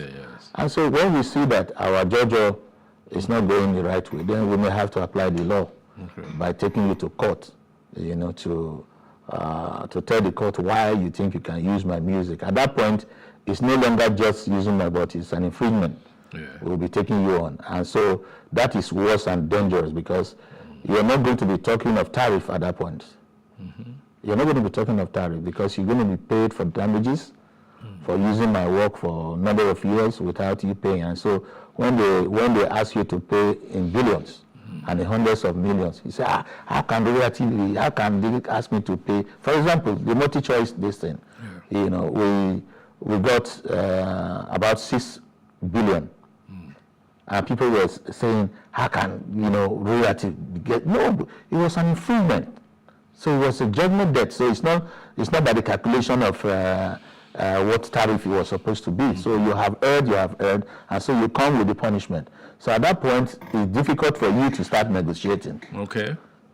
Yeah, well, because you're already in court. Yeah, you're already in court. And if you have a judgment summoned against you, and then that's when you now start saying, I can't pay this money now. Where am I going to get billions to pay? You know? So you're either going to be losing your station, because at the end of the day, if you can't pay, the law will take its course.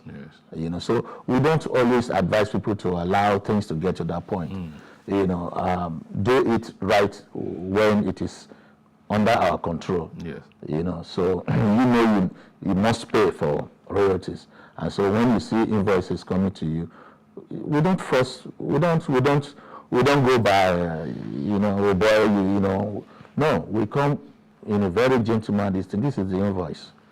And so do you have any reason why you will not pay us? Yeah, but you know, the way you've explained it now, it sounds very easy to flow with. But that is the truth. It's not that easy. That is the truth. You know the time. You know how many times, you know, when I was at FM. You know how many meetings we had. Yes, I know. It may not be easy for a corporate body like a government-owned this thing, because you have to pass through a lot of decision makers. You know, but when you have a private station, you know, it's easier, because I can say, okay, I look on this station at your own, say, yeah, say, come, I don't get money, I don't get money. I say, how we go do it now? My people must chop. They must. So they have a right to. Yes, so it's their right. And he said, okay, I beg, let me be paying this. You know, as time goes on, we can always we'll come keep up with developing the industry together. This is the way it's supposed to be, and this is the way we approach people. Yeah, but you know, people also say there's been accusations in the past that the musicians don't get the money. Yes, the owners of the copyright don't get the money. Not in except the big ones. Not in our case. In our case, okay, so for me, Yeah, for me. examples of people you have paid or a you are lot of- paying. Last year alone, we paid not less than between 6 and 700 million. You did? Yeah, because the judgment debt we had from MultiChoice enabled us to pay for the number of years that they used the music, 2006 to 2020.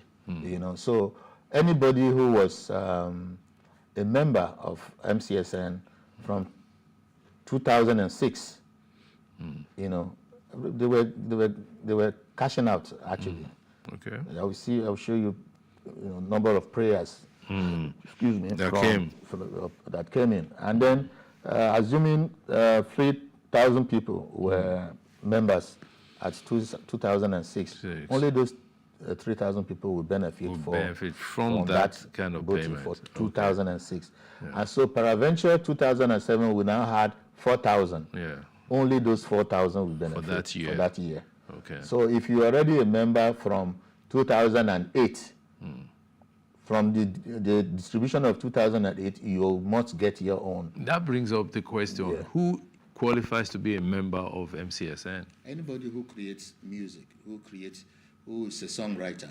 Oh, only the songwriters? Songwriter, and by extension, if you are a writer, a book writer. Yeah. The instrumentalist, Nko? The instrumentalist, normally you have, when you are filling your form, yes, there is a place a column that said, those that perform in the music, they are listed.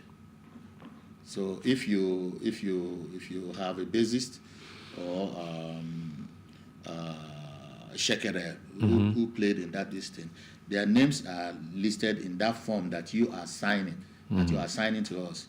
And so when 10,000 naira comes for you, it is spread among you and those people. No, wait. Yeah. It means that if I were a songwriter, and also I perform, I'm a singer, so whoever takes part in the production is entitled to something. Which would only be administered directly by me. No.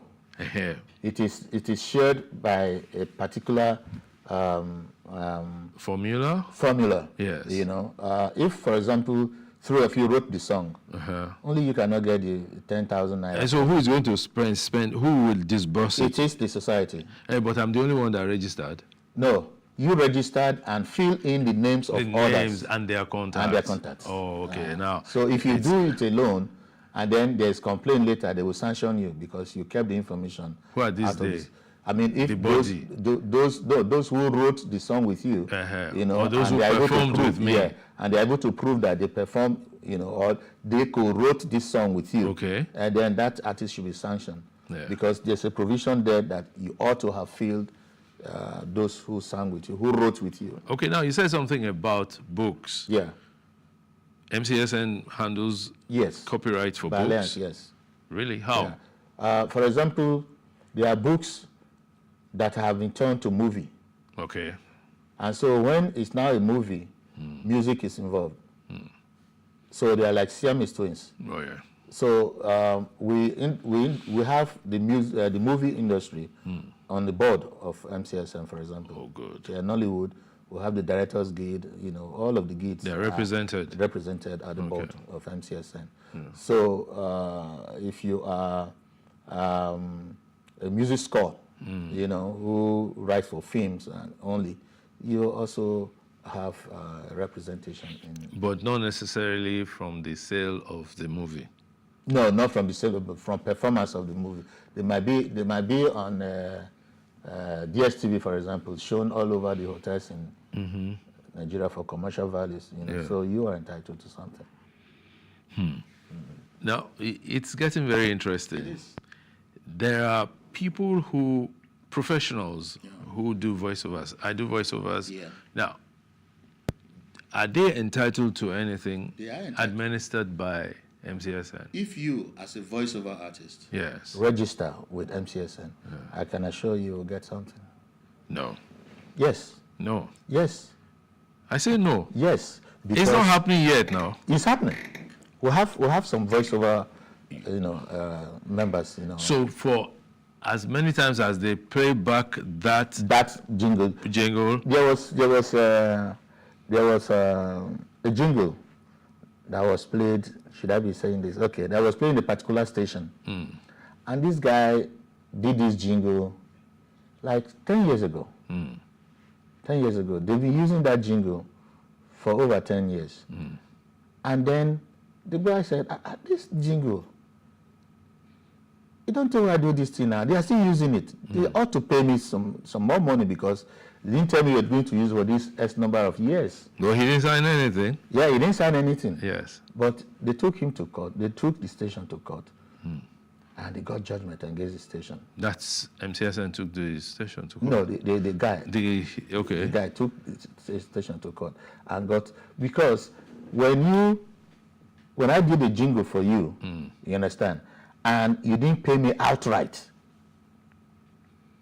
okay, to say, okay, this jingle, I'm buying it off from you, so that the copyright in that work will now reside in you that bought it, outright.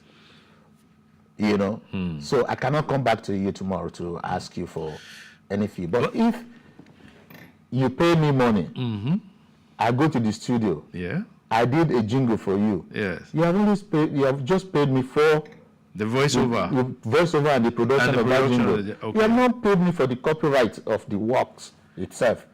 Yeah. But not many people know this. Yeah, a lot of people don't know, but that is why we educate a lot of people that come to our seminars sometimes, you understand? So we have a lot of work to do. Because there's residual copyright. Yes. In every performance. Yes, every performance. So if, for example, I know that Station Lakon, yes, needs my service as a jingle producer. Yeah. I will do 4 or 5 jingles, say of what length, duration, we'll do everything, and I'll bring them to your table. You say, oh boy, how much shall we pay for this thing? I say, let's say this thing, just give us 5M. That 5M only cover the production. Except I give you an indemnity. Indemnity. Yes, you have to. So you will now say, what am I paying 5 million for? Yes. Should I, as well have the right to these jingles? So if you want to have the right, then give me 10 million.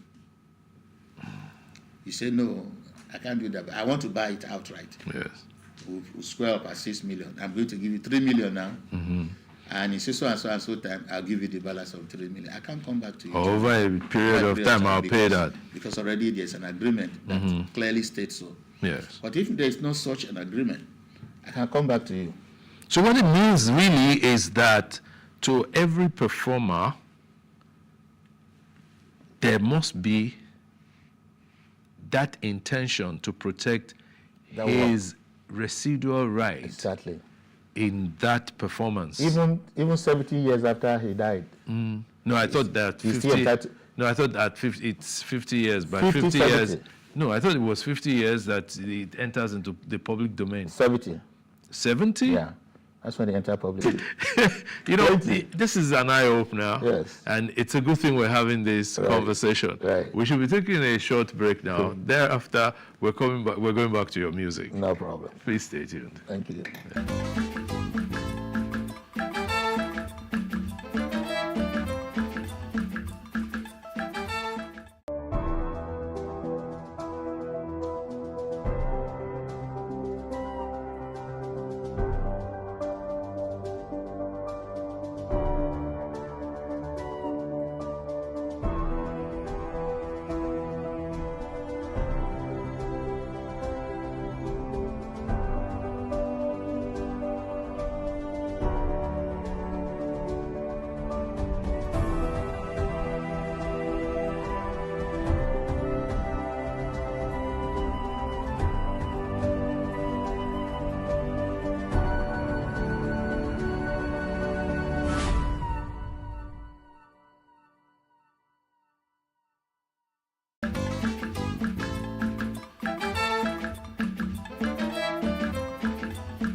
It's still Timeless Conversations. My guest is Oris Wilkie. You're welcome back. Thank you so much. So Oris, I recall one of your songs. That's the one that had the Islamic chant Heart in of it. Stone. Heart of Stone. Yeah. You understand? What really inspired that song? Okay, you know, we were talking before, and I said songs that are, you know, inspiringly written. Yes. That song happened to be my biggest hit ever. Surprise? Because it happened in a time where there was religious problems up north in Kano. Okay. Where a lot of people died. Their lives were lost. Lost their lives through religion. And I said, we are supposed to be the eagle eye, the eye of the public. When the public is doing right, we praise them. When they are doing the wrong, we also, you know, state so. So I meditated and I said, okay, if we are humans, if Allah or God wants people to fight for him, we'll be too weak as human, because you have the angels who are the warriors, you understand, who are the champions for war. Yeah. So it will be foolish for us to fight in the name of Allah and in the name of God, because, you know, the principle of God is peace. Yes. And so why should we go fighting and killing ourselves, you know, foolishly actually, you know?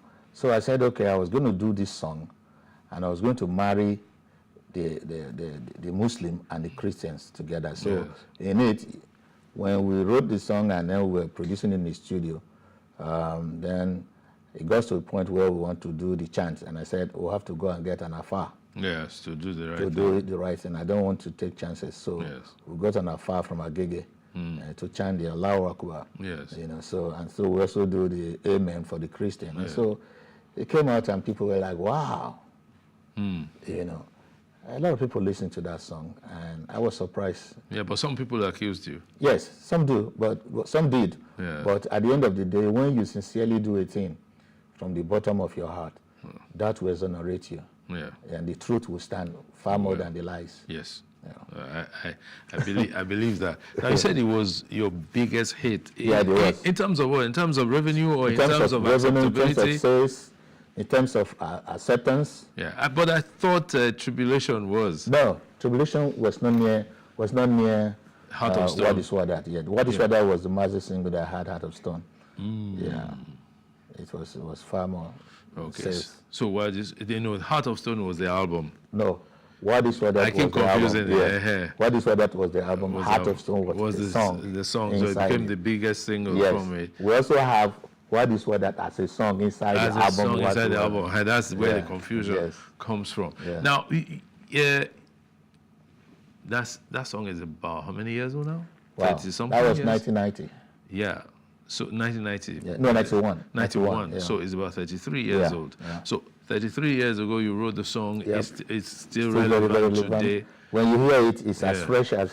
It's as fresh as yesterday. Yes. And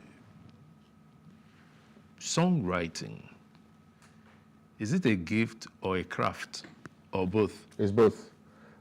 First, you have to be gifted. You know, the craft comes in with doing your own, you know, thorough research.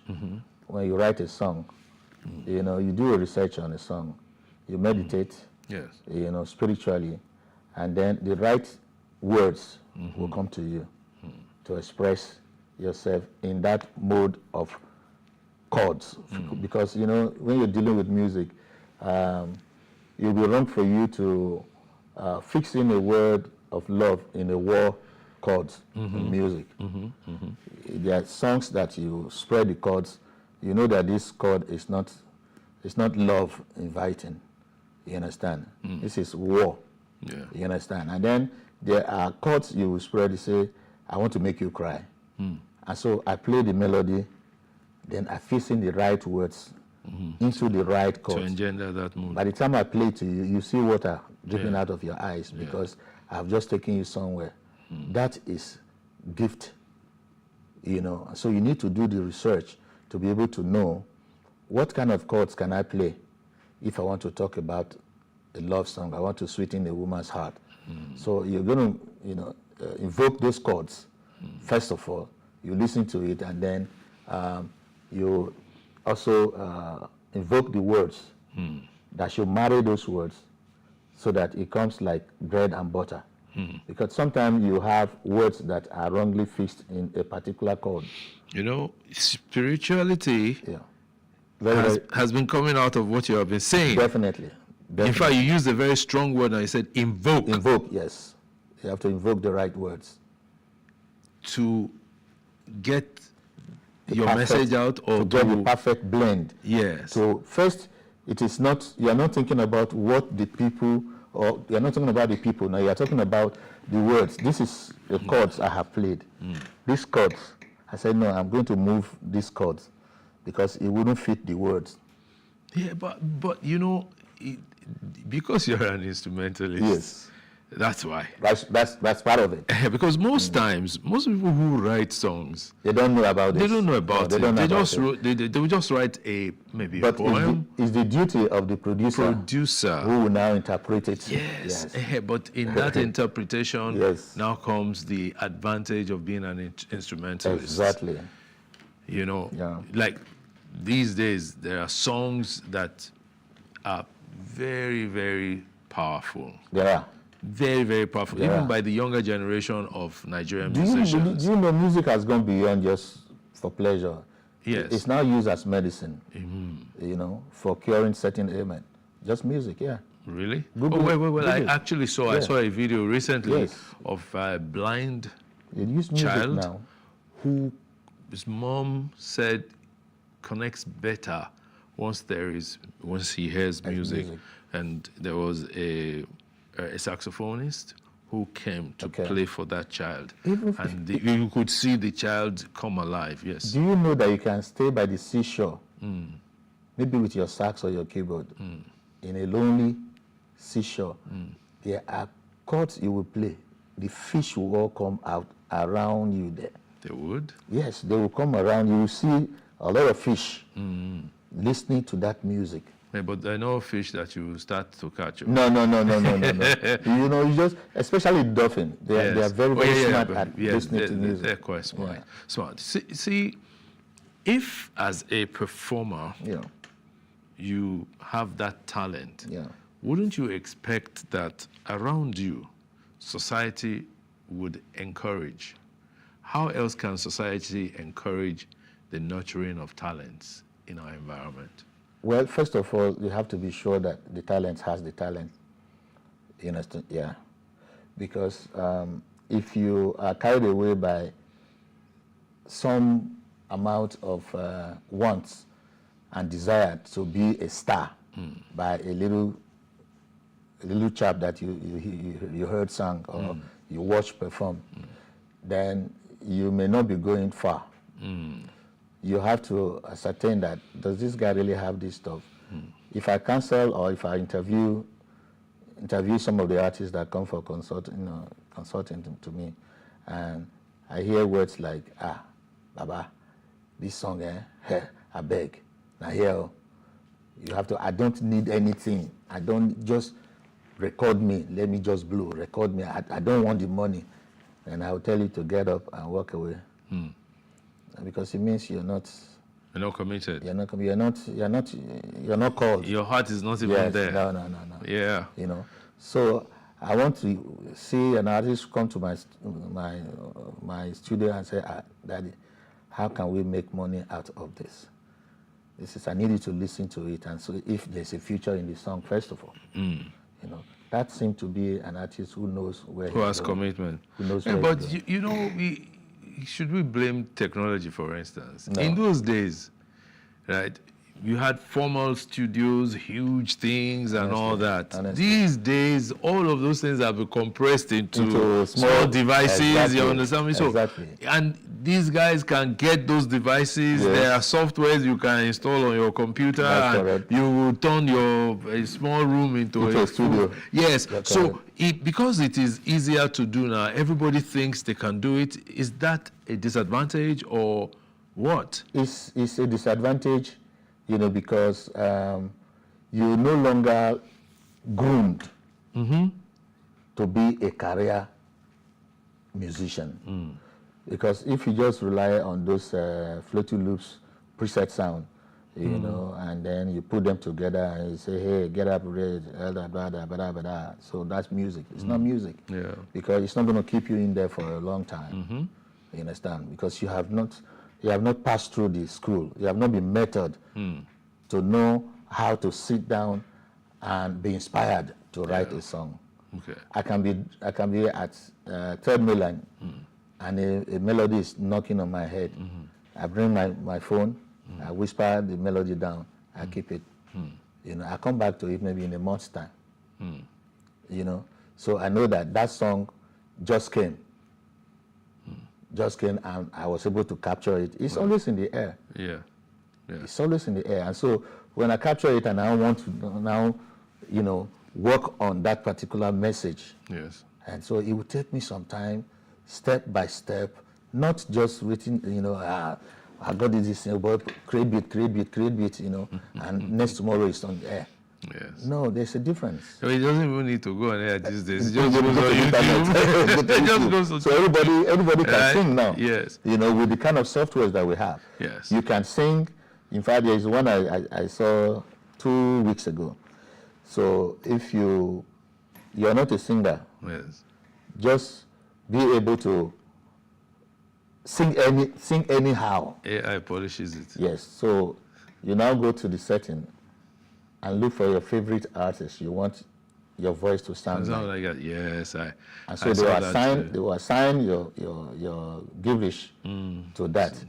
And you start hearing wonderful singing. Yes. So people now know that so anybody can sing, Abi. And anybody can be a musician. Yes. And fortunately, you realize that the social media phenomenon, you know, is something that is helping this kind of drive. You can imagine if there was social media in our days. We are not good day town now. You would have traveled out. In the days of early sunnier days. Yes, now they will not be around now. They will be on the moon. You will not even see them. Yes. You understand? But that is why we say it's the prayer of a good father that the sons will do far more than we have done. Exactly. And the youths are actually going near there now, because in our days we were faced with a particular fact that we were unable to say this is a Nigerian music. Yes. You understand? Because you have Akbala, you have Juju, so you cannot say those are national music, no? You have high life. We had reggae, we had all kind of music. But today, our youth have been able to, through this same software, blend out a particular unique sound that you can play in Asia, which is what they now call Afrobeats. So you now they don't say beat. No, it's Afrobeats. Yes. So you now can say this is coming. This must be a Nigerian music. Yes. Anywhere you play it in Europe, this must be coming from Nigeria. Yeah. And the Spanish and the Europeans now are beginning to even study. Yes. The our phenomenon. Music. Yes. And so it's now become a global village, music-wise. Yeah. Because very soon you realize that, you know, a Spanish person can sing in Yoruba. Yes. Very, very well. Sing very well. Now, but in fact, talking about that, you play the role of a mentor, a producer to a lot of young artists and talents. What do you derive from doing that? I derive joy. It's like sowing a seed, planting seeds, you know. Yes. And it hurts me most of the time that I do not have the funding to actually project some of the people I come across. And so the little money that I use in eating bread and akara, you know, is what I still, you know, dip my hands into to say, okay, this guy should not go like that. Come, let's see what we can make of you. Talking about come, I know that there's a young lady you are Yes, promoting. in fact, there are about 3 or 4 of them. Yes. I have recorded like 8 different artists, but these 2 seem to have, how would I put it? When you have an old woman in a young skin. Okay. You understand? For example, the one called Dara. That one is I don't know. He's deep in thinking about global warming. He's obsessed with the fact that the world, is going the way it's going because of the negligence of the world leaders. Yes. And so she talks about global warming. Yes. And I said, okay. The very day she came to my studio, the auntie brought her and said, they'll be disturbing her. You want to meet me? You want to meet me? I said, okay. I said, okay, how are you there? I said, fine. Why do you want to see me? He said, I can sing. I want you to, mentor me. I laughed. I said, she was 17, 18. So I said, okay, sing, let me hear. When this girl opened her mouth, I said, okay, sing me your favorite song. I realized that I was dealing with a very, very strong vocalist. So I now told her, based on what your thinking is, give me 3 months. I'm going to write a song on global warming for you. Okay. The song is ready now. And I'm sure in another 1 month you will hear it. You cannot believe what this little girl did. This other one here now, Divine, Uwa, they call her stage name. The mother brought her and said, she's a church member, and said, your daughter is disturbing me. I said, come to the studio. I came to the studio. I listened to her. She's obsessed and she's angry about the system. She's very, very angry about the system. And so some of her snippets on the internet at the moment say, growing up, my mother used to tell me how sweet this country. Why is it in our own time they are destroying it? Yeah. So they were, cut out snippets of thoughts like that. Yeah. And he said you say minimum wage should be 30,000. And then you expect my mother to go and buy a bag of rice for 75,000 naira. Where is the money going to come from? So that's only going to encourage corruption. So when you hear words from these small things, and I say, wow, I thought we were there. So really, the opportunities are endless, but they just need to be nurtured and managed. That costs a lot of money. Final question to you. How long have you been wearing your dreads? Oh, this will be about 26. 26? Yeah, 26 years. Any chance you're cutting it soon? Well, if the spirit says so. I'm not looking at you. I said if the spirit says so. I know they look.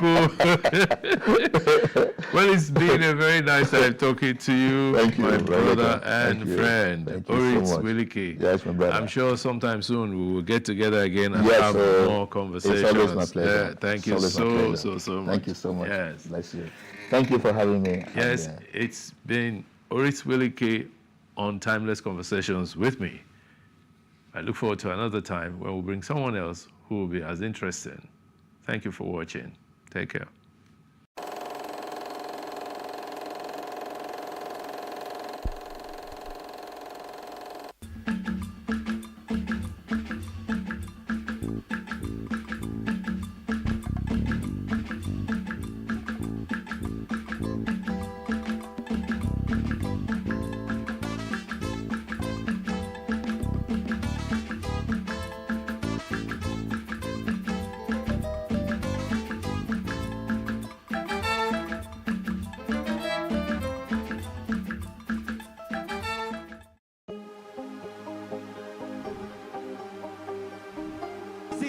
I will take you through this amazingness today.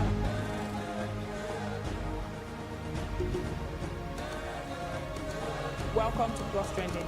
I am Vicky November, your host, saying thank you for joining us on today's episode. Welcome back. It's tea time on Plus TV Africa. Practice makes perfect. I'm not perfect yet, but I'm a lot better than I used to be. He's a king. He's entitled to marry 100 if he wants to.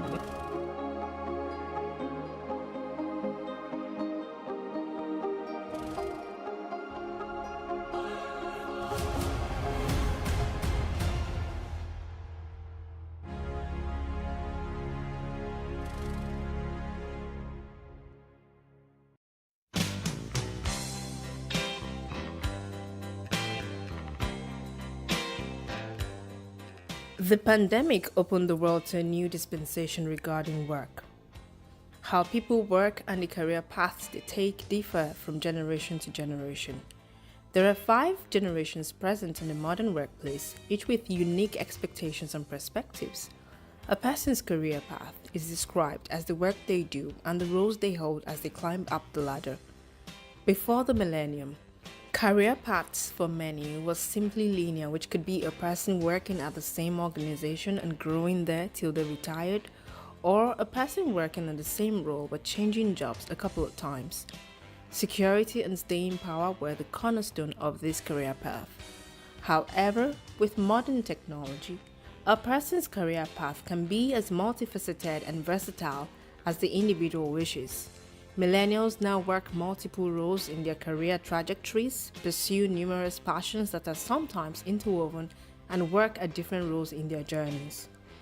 Baby boomers and Generation X only considered a job good if it gave them the security to work there till they retire.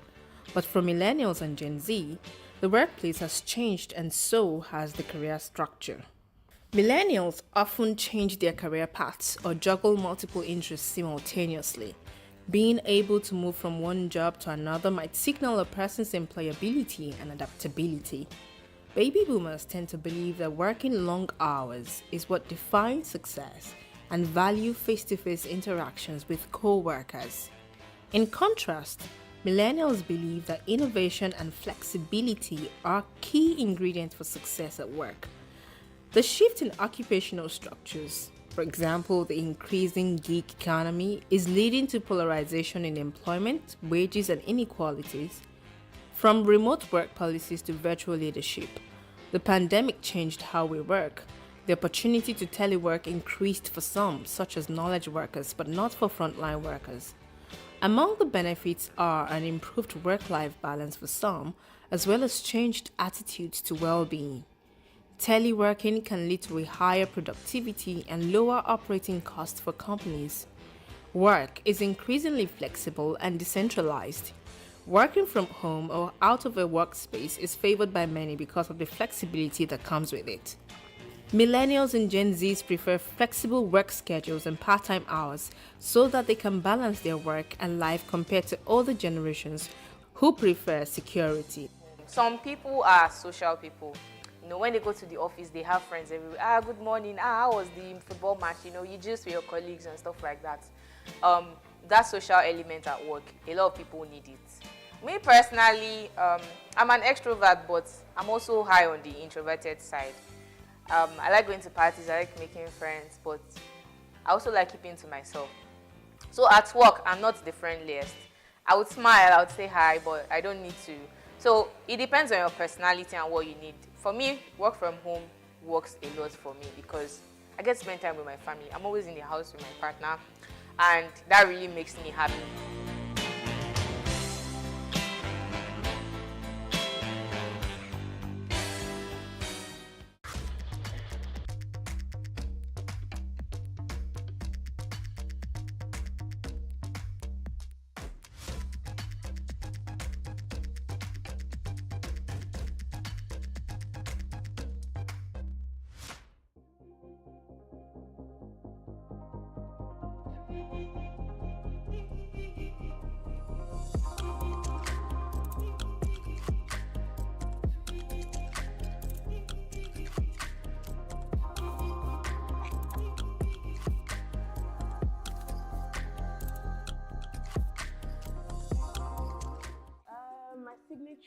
On my paintings are Kike Johnson, but I mean, yeah, I think so.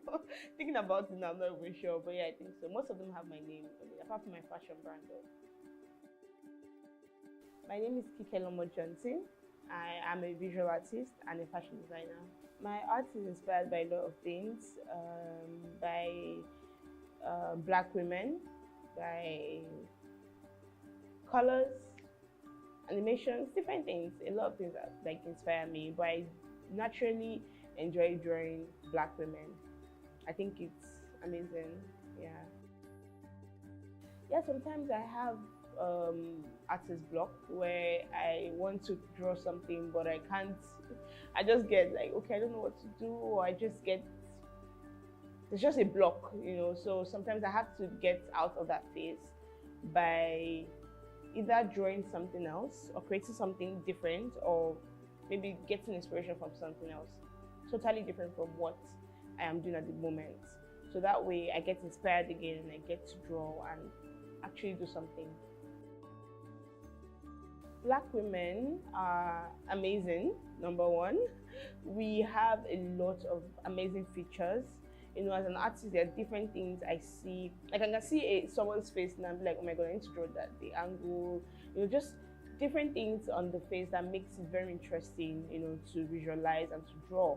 You know, and then we have different skin tones. So it's just amazing to see how you can blend colors together to get a particular tone, you know, and you can have 5 different women with 5 totally different skin tones. And it's just, every time I see someone, I always look through, you know, look at those things, the shadow, the light, you know, and all of that. I think I enjoy the process most about expressing myself through art. I enjoy how it's done. I enjoy seeing the finished product. After spending like 6 hours drawing something, I'm like, okay, I think we're good to go, you know. I enjoy the entire process generally. I just like doing, so there are days where I don't want to create portraits. I draw maybe something minimal. I can do like a minimal line art. And it's okay, this is all I'm doing today. You know, and I enjoy the process of that. That might take me 30 minutes, but I still enjoy going through that process.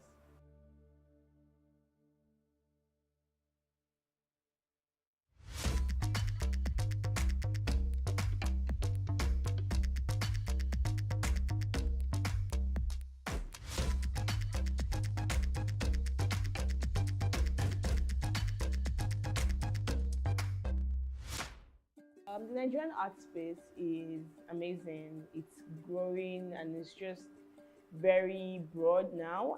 There are a lot of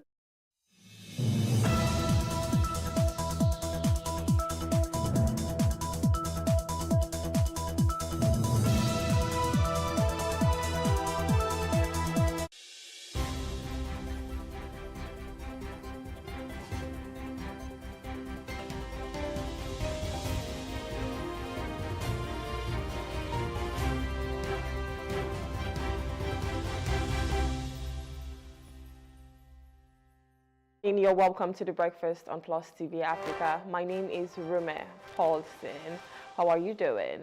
It's Monday, the 26th of August, 2024. It is also known as Women's Equality Day. So a day for women to just celebrate themselves and make sure that you have a seat on the table. So regardless of your gender, you can also perform. You also have that capability, and that's what equality is about, showing that everybody's capable of anything and of everything, and just making sure that whatever is fair for the man is also fair for the woman. So for both genders, let's be fair to each other, and that's equality. So happy Women's Equality Day to all of the women out there. Keep breaking those barriers, keep pushing those boundaries, and keep being the best version of yourself.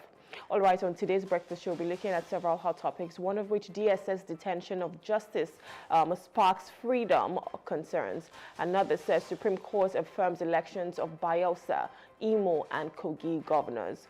We'll also be taking global stories that made it to the front pages of our national dailies this morning, as well as some top trending stories. But first, let's check out our quote of the day to set the tone.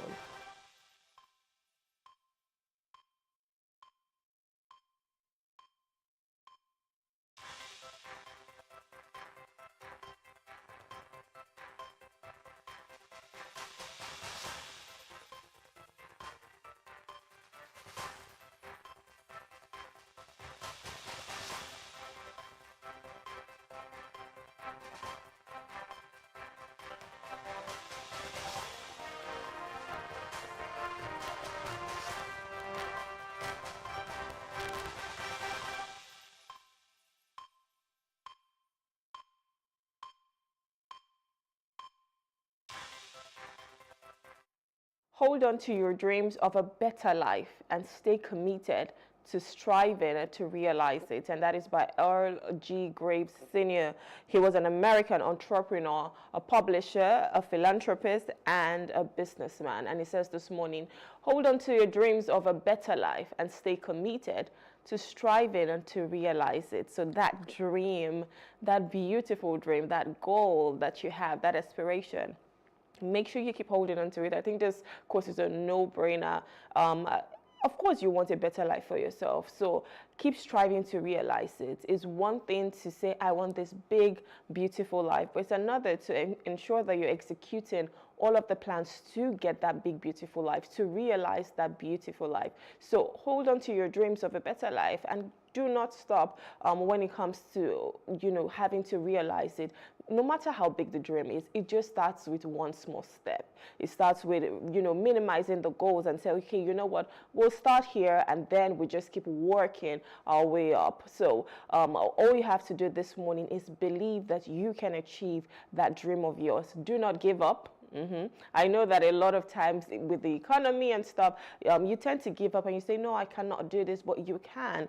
All you have to do is start from where you are. So hold on to that dream of a better life and do not stop when it comes to realizing it. Keep striving for it and you will be thriving at the end of the day. So do not give up this morning as you set yourself for your week. Make sure that you have this mindset with you that I can do anything I choose to do, anything I put my mind to, I would be able to achieve it. And that big, beautiful, that better life, you will be able to achieve it as well. All right, that's it for our quote of the day. We'll move over to some top trending story. Well, this one says, Serap demands transparency on Chinese loans from governors and Wike. The Socio-Economic Rights and Accountability Project has asked the 36 state governors and the Minister of the Federal Capital Territory, Nyesom Wike, to disclose details of any Chinese loans, liabilities, and other external borrowing obtained and guaranteed by the federal government. In a statement on Sunday by its Deputy Director, Kolawole Oluwadare, the organization also asked the governors to reveal the debt restructuring, terms and conditions for any such borrowing, including the provisions on collateral. It also urged the governors to clarify any investment agreements with the Chinese companies and repayment histories of any loans, liabilities, and facilities obtained from China and other external creditors. The statement read, in quote, "We are concerned that your state and the Federal Capital Territory may have failed to efficiently manage your debt obligations, especially your external debts and investment obligations as guaranteed by the federal government. The failure to uphold your obligations is contrary to Section 6 of the Debt Management Office Establishment (ETC) Act and creates financial risk and other exposure to Nigeria with respect to these Chinese loans, liabilities, and other external borrowing." Serap also made a reference to the significant risk associated with confiscation of Nigerian assets in foreign jurisdiction by multilateral and bilateral agencies and other creditors in cases of failure by your state and the Federal Capital Territory to satisfactorily observe and fulfill the terms and conditions of the Chinese loans, liabilities, and other external borrowing which are guaranteed by the federal government. It issued a 7-day ultimatum to governors to disclose the spending details of the Chinese loans, investments, obligations, and external borrowing or risk a court action. I think this is a no-brainer, and we're always happy that there is an agency or, there's someone who's doing something regarding when it comes to transparency with the government. And that's what Serap has always been pushing for, transparency and accountability. And I think it's only fair that we know what you use the money for, or we even know the history. How much are we owing? How much have we borrowed so far? What have the money is being used for? What projects? I mean, if you're borrowing money, you should be borrowing money for something. It's not just borrowing money to buy 160 million naira SUV, buy a yacht, buy a jet, or just splurge. It should be, oh, we're borrowing this money because we feel like we need it and we can put it to good use. Now, if you have done that and you know there's no skeleton in your cupboard, then obviously you should be able to show us. You should be accountable. That's what transparency is all about. And if we're trying to build a trust between the Nigerian government and the Nigerian people, it starts from here. And I know we keep talking about this, all of the time, because Sarah keeps, saying things or, giving these kind of actions that we need you to be accountable. And I don't think we even need to stop anytime soon. That is what we have to demand. And I think the people of Nigeria also needs to demand for this. It shouldn't just be Sarah. It shouldn't just be a civil society organization. It should be everybody asking. We should write letters. We should give out memos. We should let them know that we are interested in the business of Nigeria. So if Nigeria is going to be borrowing money, let us know what the money is about. I mean, we've seen the cases of the Chinese company that seized some of our assets in Paris. Another jet was seized in Canada. So we're seeing all of these things being seized because we don't even, and most people do not even understand. We're only getting a whiff of it right now because now it has come to light. But if we already know, then we can easily prepare ourselves. Aside that, I think as a nation, for other people or other nations or companies to be seizing your assets is quite embarrassing. How did we get to the point whereby we're owing, or in fact, some people are calling it a scam deal with Nigeria? All over social media, some other people in other countries are saying, oh, apparently the Nigerian government tried to scam a Chinese company. And probably that's not the case. But how can we even defend our nation when we do not know the details of this particular loan, how it was being used, what has transpired in totality of it? So we need that transparency. We need that accountability. And I think the only reason why you wouldn't want to be accountable is because you might be corrupt. So you know that there's skeletons in your cupboard. You know that you've manufactured some figures and you're like, oh, I do not want these people to know. I'm going to keep it. I'm going to hide this information. But if you're doing the right thing, I don't think you would want to hide the information. And that is why the mindset of the leaders need to be true. You need to be going there as a transformational leader, that I'm coming here to serve my country. I'm coming here to serve my people. I'm not coming here for my own selfish interest or for my own ambition. It should be because I want a better Nigeria. So even the people that are asking for accountability, it's because they also want a better Nigeria. We want to put our hands in the plow. We want to do this together. Let us grow our nation together. So many people are moving away. Why? Because the nation doesn't seem like the best right now. It seems like a system that doesn't work. And then obviously there are other countries, other systems that are calling and pulling them in. But if we start to do the little bits, we start from accountability, which really takes nothing from you. Starting from accountability, starting from transparency, starting from doing what is needful, starting from making sure that when you get money, you put the money to good use. You get the money and put it to what it was proposed for in the first place, not diverting funds. Making sure that you're bringing amazing ideas, things that can push Nigeria forward. I'm sure even people who are abroad, who are in the diaspora, if Nigeria was working better, I'm sure most of them would want to come back. Likely chance that they would all want to come back. They're only out there because they feel like, okay, that system works better. So what we need to do is make sure that we're putting our hands in the plow, like I said, making sure that Nigeria is getting better so that all of our resources, we'll be using them for our own good. So hopefully the Nigerian government, they start to understand why it is needful to be accountable, why it is needful to be transparent, and so that we do not hear, news like this whereby our assets have been seized and they're calling us names. No, let us know what you've borrowed, let us know what you've used it for, and everybody is happy at the end of the day. And make sure that you're using it to good use. That's also important. So if it's for a project, make sure the money goes into that project.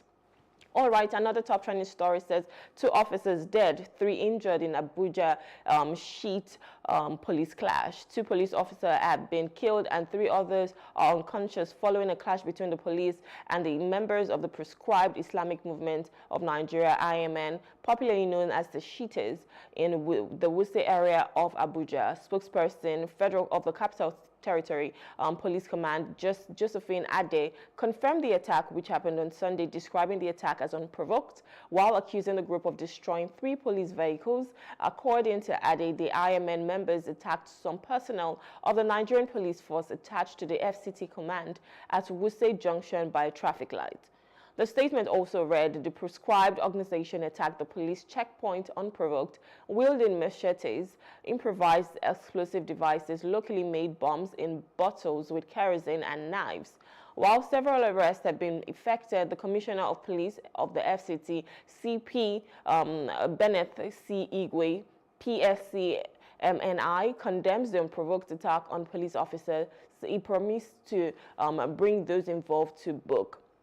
Our heart goes out to the people who have lost their lives, the family of the people who have lost their lives. It's quite unfortunate, and I'm wondering why are we still here?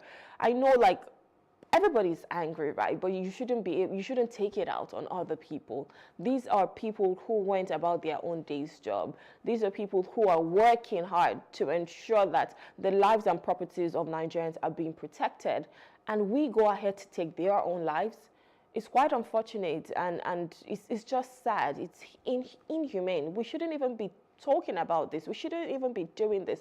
Why can't everybody just be, normal, be sane in Nigeria, and make sure that you're going about your own business, you're trying your best for your own life. But going ahead to, kill other people, it's quite sad, because these are people's parents.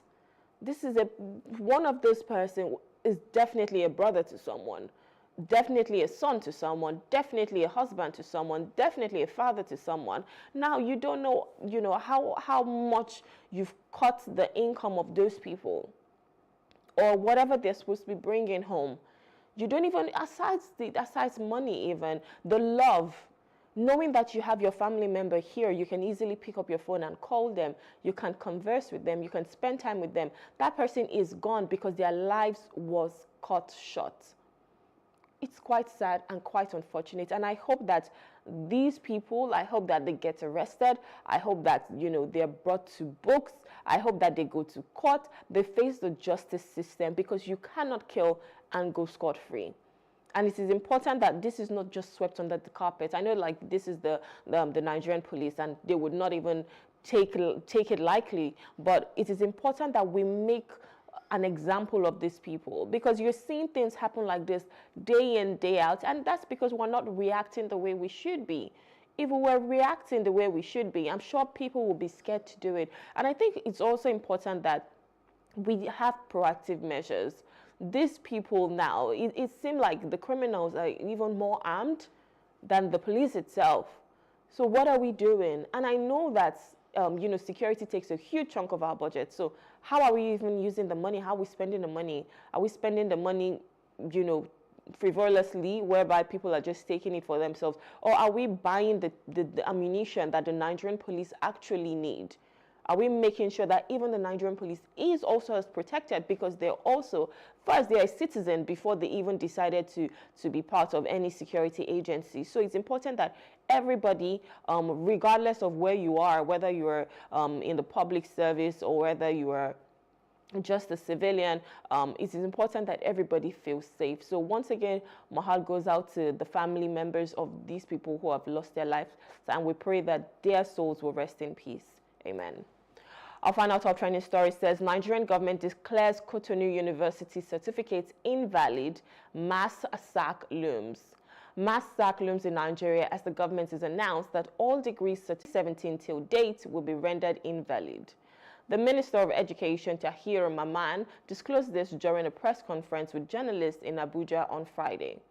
This comes as the government also authorized a termination of appointments of employees with fake degrees acquired from the republics of Benin and Togo.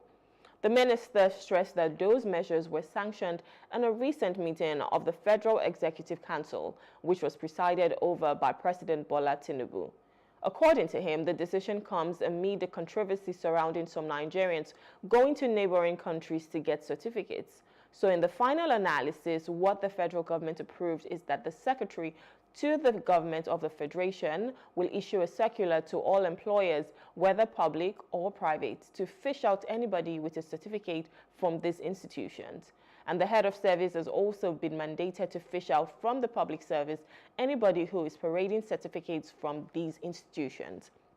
Now, I know that I think some months ago, someone had come to say that he was able to get a certificate from one of the universities in Benin Republic. And I think he said he paid about 600,000 naira. And I think this is where this whole thing, stemmed from. Because most of these institutions, they're like mushroom schools. They just set up and you can go and buy a certificate and you're out and you're like, yes, I can compete with people who actually went to school. And I think that's what the Minister of Education, is trying to ensure that doesn't happen in Nigeria. Because one thing he said was, how can you go to a university and spend maybe 2 months and you get a certificate, you come out with that, and you're trying to compete with people who have been in schools for 4 years, some even 5 years, depending on the courses. But the issue now is the people who really now went to school in these countries, that means what happened to their own certificates, all the time that they've spent, in university, making sure that they are able to come out with that certificate. What happens to them? I know it's a beautiful idea because at the end of the day, they have based on merit, based on their own certification. But we should also not throw away the baby with the bathwater, right? It is important that I would suggest, I think we should have like an appraisal. You should be able to fish out all of these schools and say, okay, these type of schools, they are not approved. I know that there are about 5 universities that are approved by the federal government from these countries, right? But even the people who, probably really went to school, make sure that there should be some form of measure to be able to know that, yes, they really did. Because now, if you're going to blacklist almost all the schools, I don't know how many schools are in Benin Republic and Togo, but if you're going to blacklist all of them, how about all the people that went there? So now, do they have to start from ground zero? Do they have to start from stage 1, year 1, or whatever they call it now? It's sad and it's quite unfortunate, but I know that it is a good thing because it's important that you go to school, you learn. And school, I think I need to buttress the fact that going to school or your education is not just about the certificate. It's about the things that you learned. And that's why you hear sayings like, you went to school, but the school did not pass through you. So it is important that as you go to the school should also pass through you. It's not just saying, oh, I have a certificate at the end of the day, because you probably do not even know anything. If you were to defend that certificate today, will you be able to? And I think that's a question for everybody. If you are to defend your certificate right now, can you? Will you be able to? So it's not just saying, oh, I went to school and I have this degree. How are you implementing everything that you learned in school, in your day-to-day life? Coming out, into the labor market, how are you able to execute everything that you've learned? And that is the reason why education is important, not just having a certificate. It is making sure that you have that experience. You've learned everything. And it's not even just cramming as well, because a lot of times people just read to pass exams, and when the exam is done, that's it. I'm done with this course. I'm done, with this program. I don't need it anymore. You're learning because you want to be able to compete with other people, on a global scale. You want to have that better life for yourself. You want to be more knowledgeable. That's the reason why you're going to school, to gain that knowledge, not just saying, oh, I have a piece of paper that is my certificate. So it is important that if you're going to school, make sure you also research the school that you're going to. Make sure that the school, they have the adequate resources to help with your education. And most of the schools in Benin Republic and Togo, if we're being honest, they don't have that because they're just mushroom schools. They set up quickly, make sure that, they can just give you a certificate as long as you pay the money, which is quite sad and unfortunate, and that's not how it should be. So I know that this is a good idea from the Minister of Education, but I feel like there should still be other metrics to ensure that people who really went to school, they can also still have their certificates as well. All right, that's it for our top trending stories. We'll go on a short break. We'll look at the weather. When we return, we'll be reviewing the papers. Please stay with us.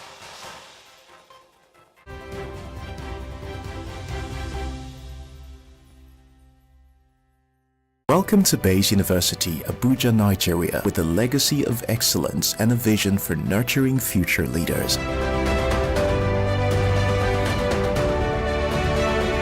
Bayes University is in a league of its own. We're all about our people, processes, and technology. Bayes is one of the highly rated universities in Nigeria in terms of product quality standards. We don't just produce graduates, but groom people into employers of labor. And it has made us understand that learning is all about three things. We learn, we unlearn, and we relearn. Bayes University Hospital offers a range of specialized services equipped with the latest technology, manned by a team of trusted professionals. And now, our vision extends beyond our walls with the Baba Ahmed University in Kano following our lead. Join us at Bayes University and invest in your future today. Bayes University is the institution that you will get the best value for money education in Nigeria. Bayes University. Learn to live.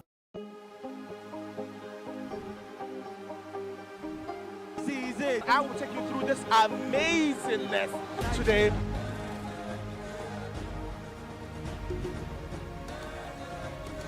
Welcome to Plus Trending. I am Buki November, your host, saying thank you for joining us on today's episode. Welcome back. It's tea time on Plus TV Africa. Practice makes perfect. I'm not perfect yet, but I'm a lot better than I used to be. He's a king. He's entitled to marry 100 if he wants to.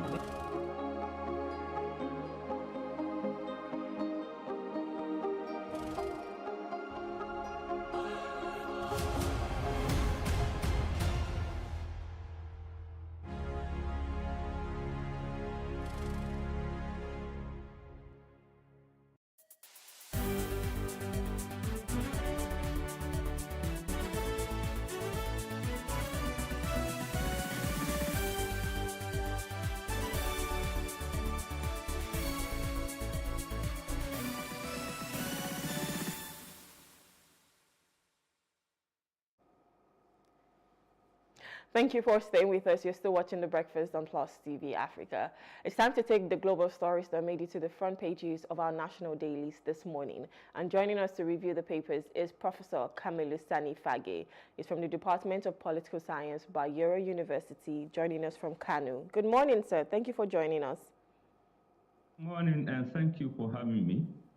All right, so we'll be starting with The Guardian this morning, and it says, FX execution hitches threaten food waiver policy as farmers kick. Now, we understand that there's a 150-day window for certain import duties to be waived off for farmers because we're trying to ensure that there's some level of food security, especially with the inflation and scarcity that we've seen in recent times. But out of the 150 days, over a month has gone past. It still hasn't been implemented or executed the way it's supposed to be. And now farmers are saying, you know, these policies, they just don't work. And there's some hitches at the moment. I would like to get your take on this, please. Yeah, you see, this policy, last week when we did it on the same issue, the problem was that the government was still at the planning stage and that the custom is unaware of who are supposed to be involved. Now there is a major issue, bigger than all those ones, that, you know, we are to import the products or the food, but we are not going to import it in Naira. So it is going to be in foreign exchange, in foreign currency. And now the issue of foreign exchange is a major stumbling block. How will the farmers or whoever is involved will get the necessary foreign exchange to buy the food items? That is a major problem.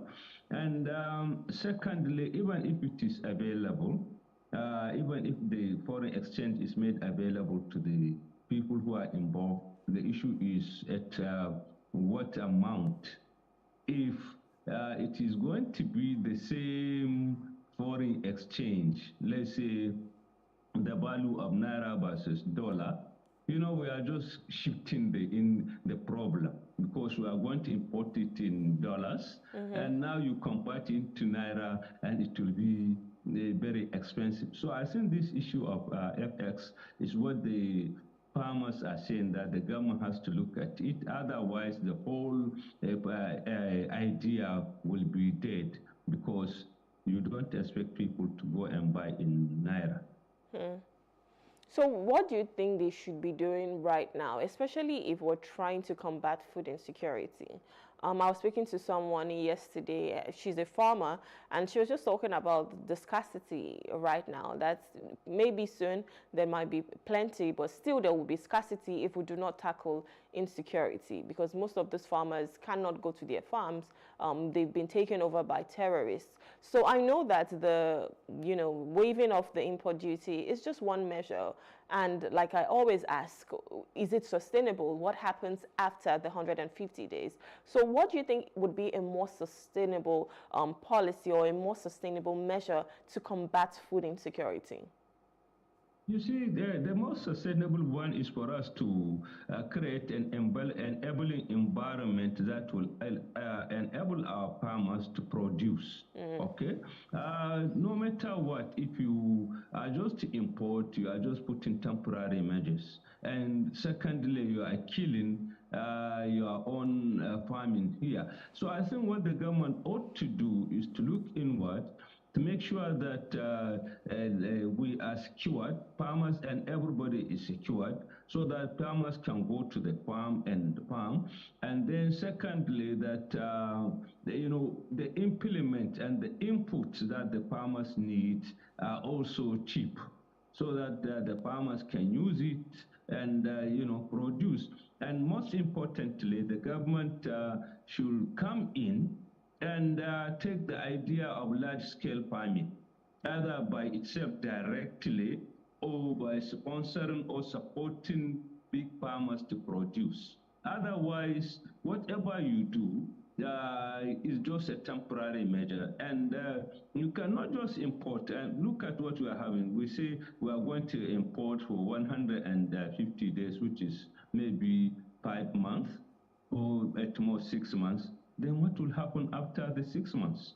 Okay, even if you import it, it will not be able to meet the needs of Nigerians. And then after 6 months, you don't have that one. And look at the amount of money you are going to ship out in order to purchase food.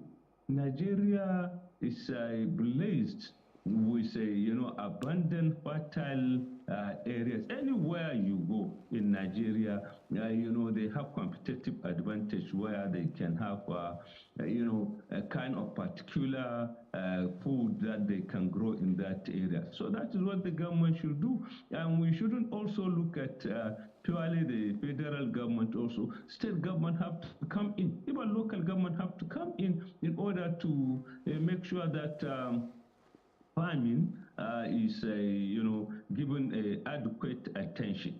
Here in Kano, I think last Friday, we have one town, Tudunwada, and it is known for rice, cultivation. Most of the people who went to buy food in Tudunwada had to return back because it was unaffordable. There was rice there, but it was unaffordable, given what the government has been doing with this issue of palliatives. The people are given money, like the governors and this, and they go and buy food there, at high rate. And sometimes even they go to the farms before the harvest, they will buy it there. People are starving, they will buy it from the farmers and then hold it. So you have to look at inwards to make sure that your food security policy is realistic. But the way we are doing it is highly unrealistic. It is a very temporary measure that will not solve any problem. So talking about security, well, there are two stories here on The Guardian. One says, again, terrorist strike in Kaduna, kidnap district head, 6 others. Another says 2 killed in Abuja, Shite police clash, bandits kidnap 150 in Sokoto. So we're seeing stories like this. Imagine on just one paper, there are 2 stories about insecurity. over 150 people have been kidnapped. But here is where it gets interesting. Okonjo-Iweala asked politicians to stop weaponizing insecurity. So now, of course, there's been rumors that most of these politicians are the ones who are even doing these things, who are causing chaos, or maybe they're funding these terrorists. Now we're seeing someone, a notable figure, someone like Okonjo-Iweala, who's saying politicians need to stop weaponizing insecurity. Do you think that the politicians really are the ones doing this? And why do you think they would even be perpetrating such evil? Isn't Nigeria supposed to be everyone's business, whereby we're supposed to make sure that everyone feels safe and secured? Why is kidnapping, why is banditry, why is terrorism on a rise, and the people at the helm of affairs are the ones that might just be funding it, or maybe they're not even just doing anything about it? Yeah, you see, it's both ways. Some who are supposed to take action, they are not taking action on it. Some who are benefiting, and they are the majority because they are cash. It has become a cash cow for them. So that is why they are sponsoring the thing. Because one will wonder, the amount of money and the amount of people that are being abducted and the ransom that is being paid, where does the money go? You can't expect exchange somewhere in hundreds of millions, and you expect them in the forest. You know, that is one thing. Secondly, most of the people who are abducted, when they come out, when they are released, they come out with, facts. I mean, the statement that, look, some people were behind the issue, and the way the kidnappers also get armament and support and all other things show that there are people behind the system. Only that we don't have the political will to go after those people. Like what the paper said about Sokoto, you know, that was where the Emir was killed in Gobir. He was killed, and now within some few days, about 150 people were abducted in the place, and nearby villages also a number were caught, about 42. So all in all, in the same town, about 192 people were abducted, and about 1,000 cattle were arrested, and then about 20,000 farmland, was seized by this and that. I mean, they displaced the farmers. And what one professor said from Sokoto, he said that, look, some big people, some big shots in the place were able to call the bandits and talk to them, which means they know them.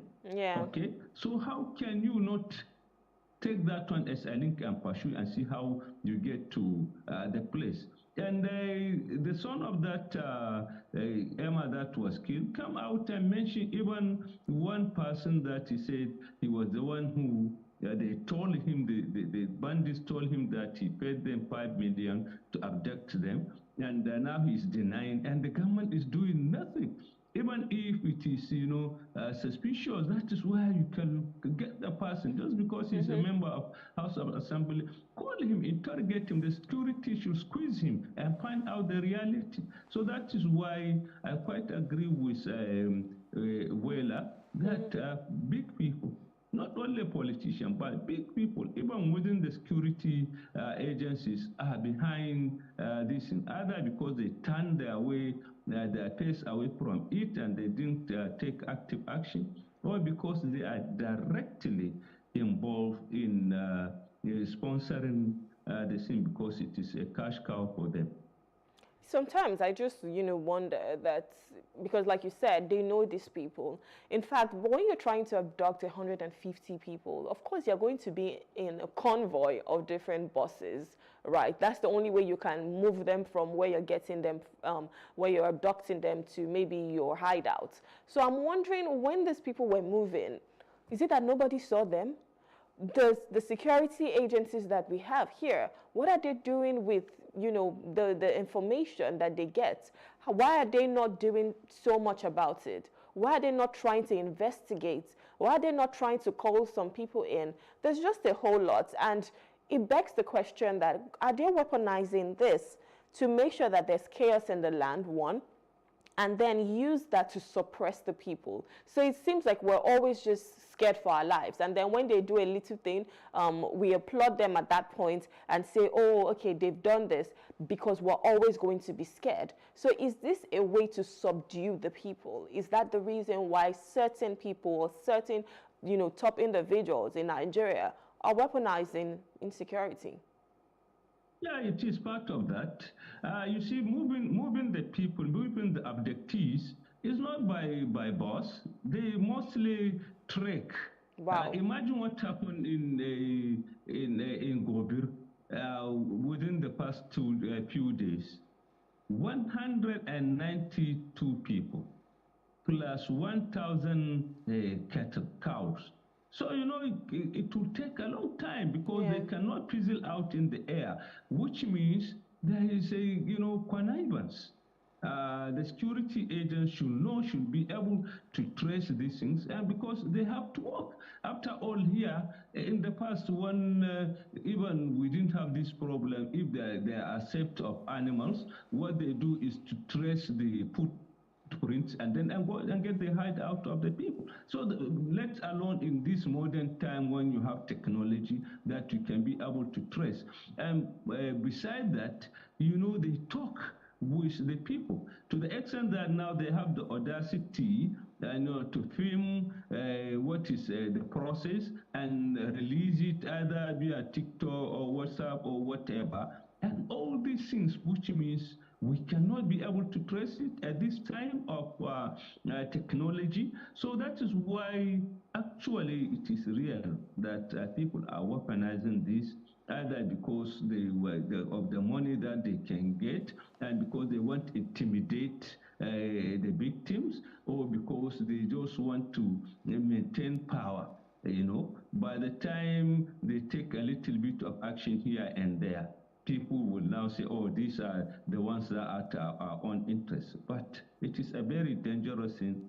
Actually, it is gradually grounding the whole process, the whole system to a halt. Because once you don't address this issue of security, you don't know what is the fate of even not only democracy, but even the country. Because where you have such crisis and you don't have peace, nothing will take place.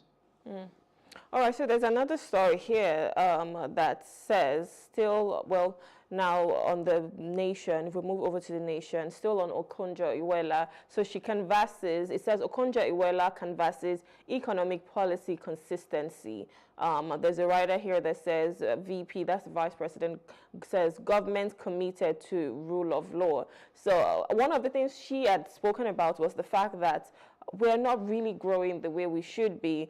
We're not progressive the way Nigeria should be because of the lack of policy consistency. So it's almost like we introduce this, and before you know it, we move on to another. When another government comes, maybe it was this government that introduced this, when another government comes, they just try to roll out their own as well. So there is no consistency that leads to progress. And I know that one question I've always asked is, what is the goal of Nigeria? What is the Nigerian dream? What are we striving towards, right? So if we know that this is what we want, of course we're going to work towards it, and there's going to be that consistency. But you quite agree with her saying that the reason why we're not progressing the way we should be is lack of policy consistency, and she's obviously canvassing for that. So it says Okonjo-Iweala canvasses economic policy consistency.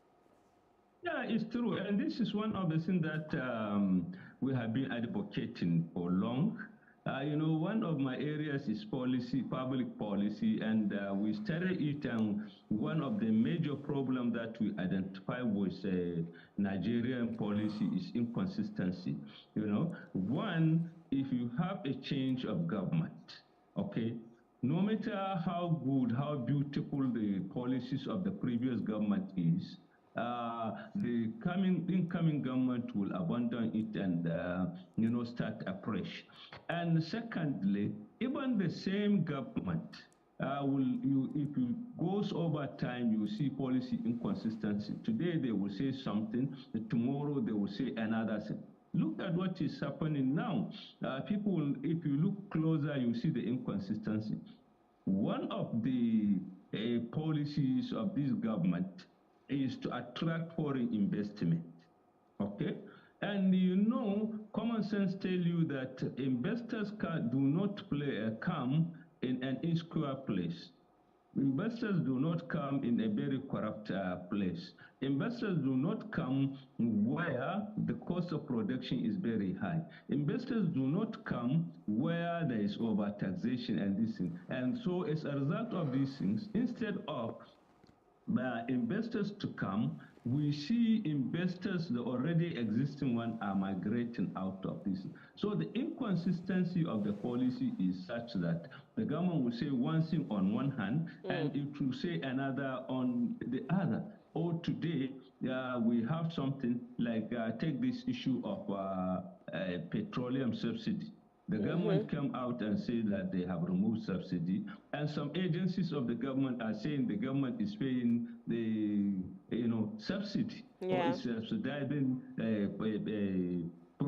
products. So you see, these are all conflicting things which are part of the inconsistencies of policy, because actually you don't people don't think out of the blues and say that we are paying it, which means the government that roll out the policy and say they have withdrawn subsidy, it's the same government now that is subsidizing. So you see which one is which. Is this subsidizing or is it removing the subsidy? So these are the reasons why there is such inconsistency, which actually, wherever there is such inconsistency, you can take it like a person walking. He takes one step forward and 2 steps backwards. How can he reach his own destination? That's a very good question. And of course, if we want to reach our destination, we need to keep taking those steps forward, those steps to progress, really.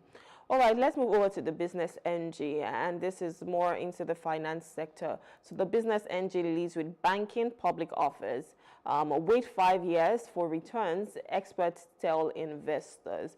So we know that there's been the whole recapitalization thing, and most of these banks have been, giving out shares, offering ordinary shares for a certain amount, and most people are trying to buy, those shares.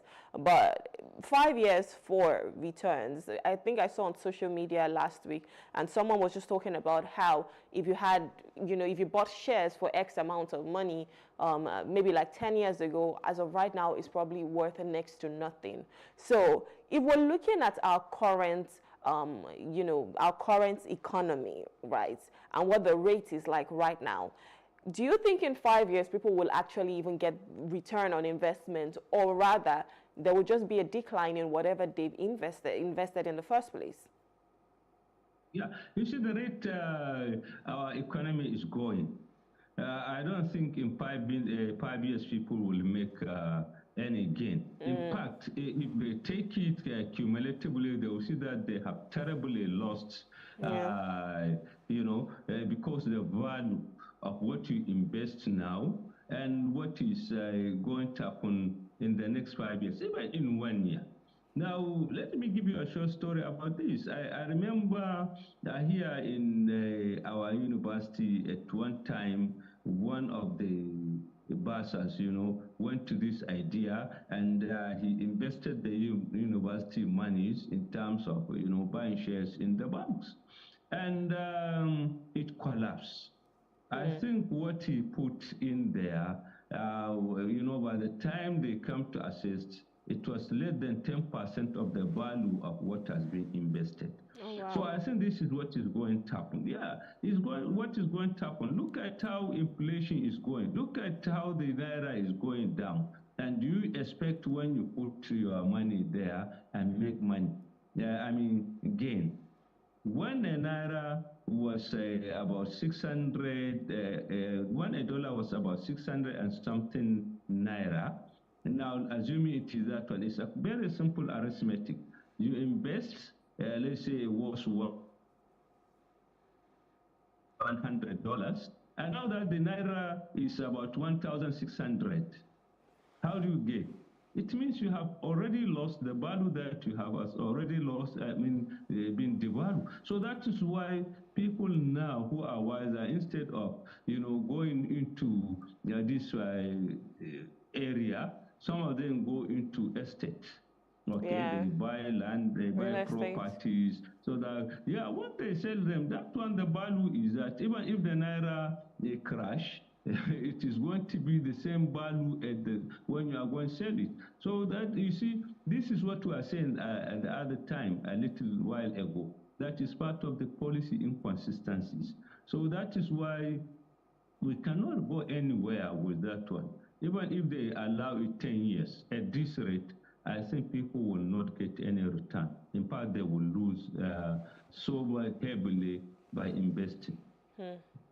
Well, I think everybody, it's important that you do your research. If you're going to be investing in any business whatsoever, it's important that you do your research to be sure that you can get your return on investment when the time comes.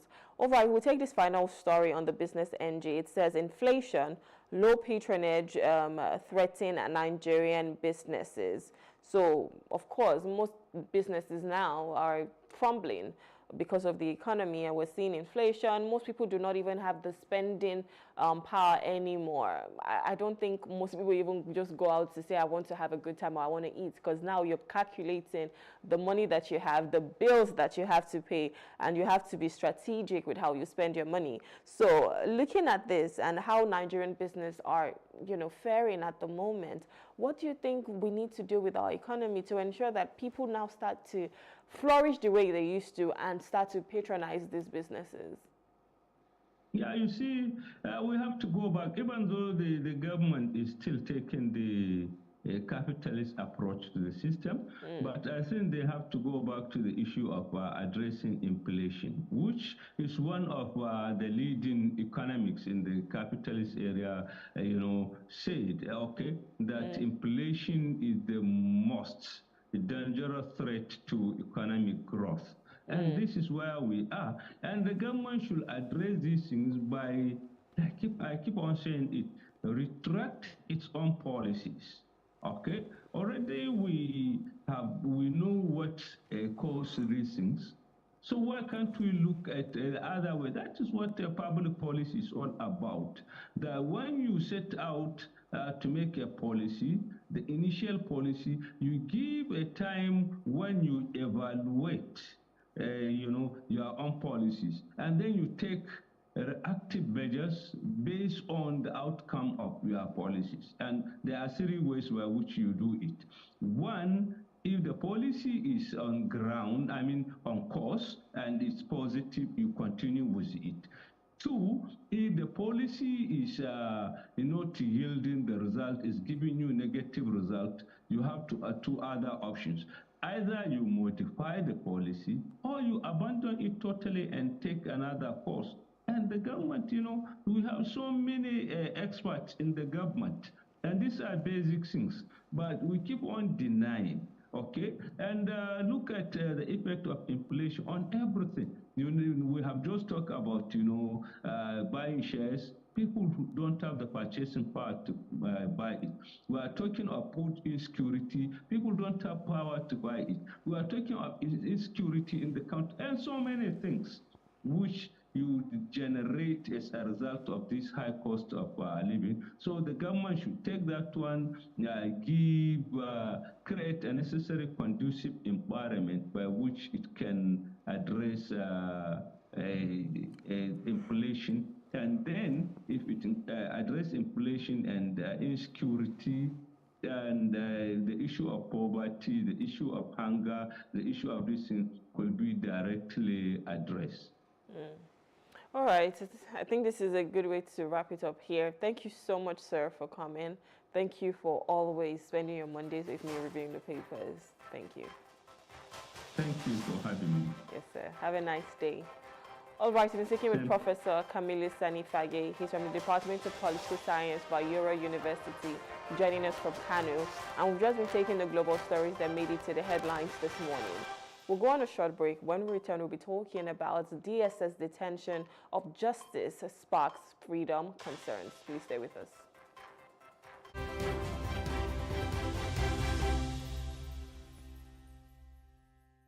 An African girl somewhere is sitting at home, accompanied by dreams that seem so far away. Africa is one of the continents with the highest out-of-school percentage in education, and girls are at an early disadvantage. The sub-Saharan Africa records about 18 million out-of-school girls. This gender gap extends to the tech space with a projection of only a 33% global female workforce representation in tech firms for 2022. Let us help change the stories and numbers. Africa Agility's Project Train a Girl campaign is working to help train African girls in tech. You can donate as little as $2 or 2,000 naira to help a girl in tech get her heels in the door. Visit www.africaagility.rallyup.com/PTAG to donate.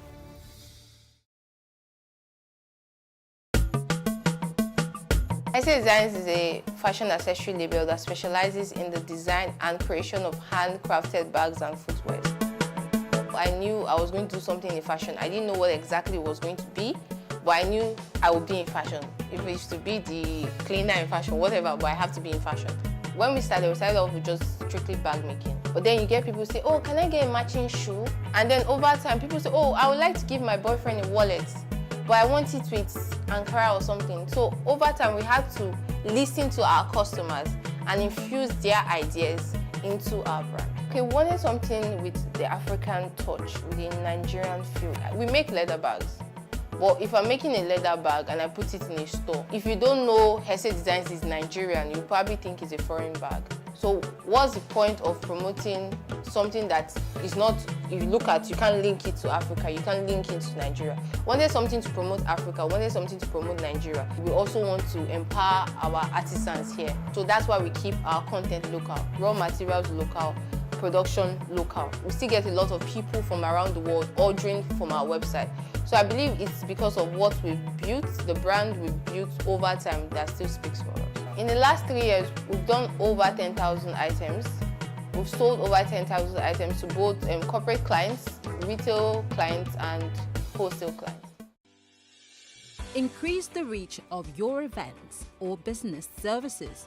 To advertise on Plus TV Africa, please call 0906 000 5719 or 0909 040 8408, or send an email to marketing@plustvafrica.com.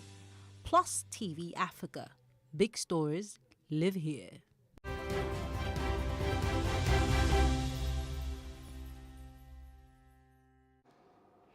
Thank you for staying with us. You're still watching The Breakfast on Plus TV Africa. Well, right now we'll be talking about the DSS detention of journalists that sparks press freedom concerns.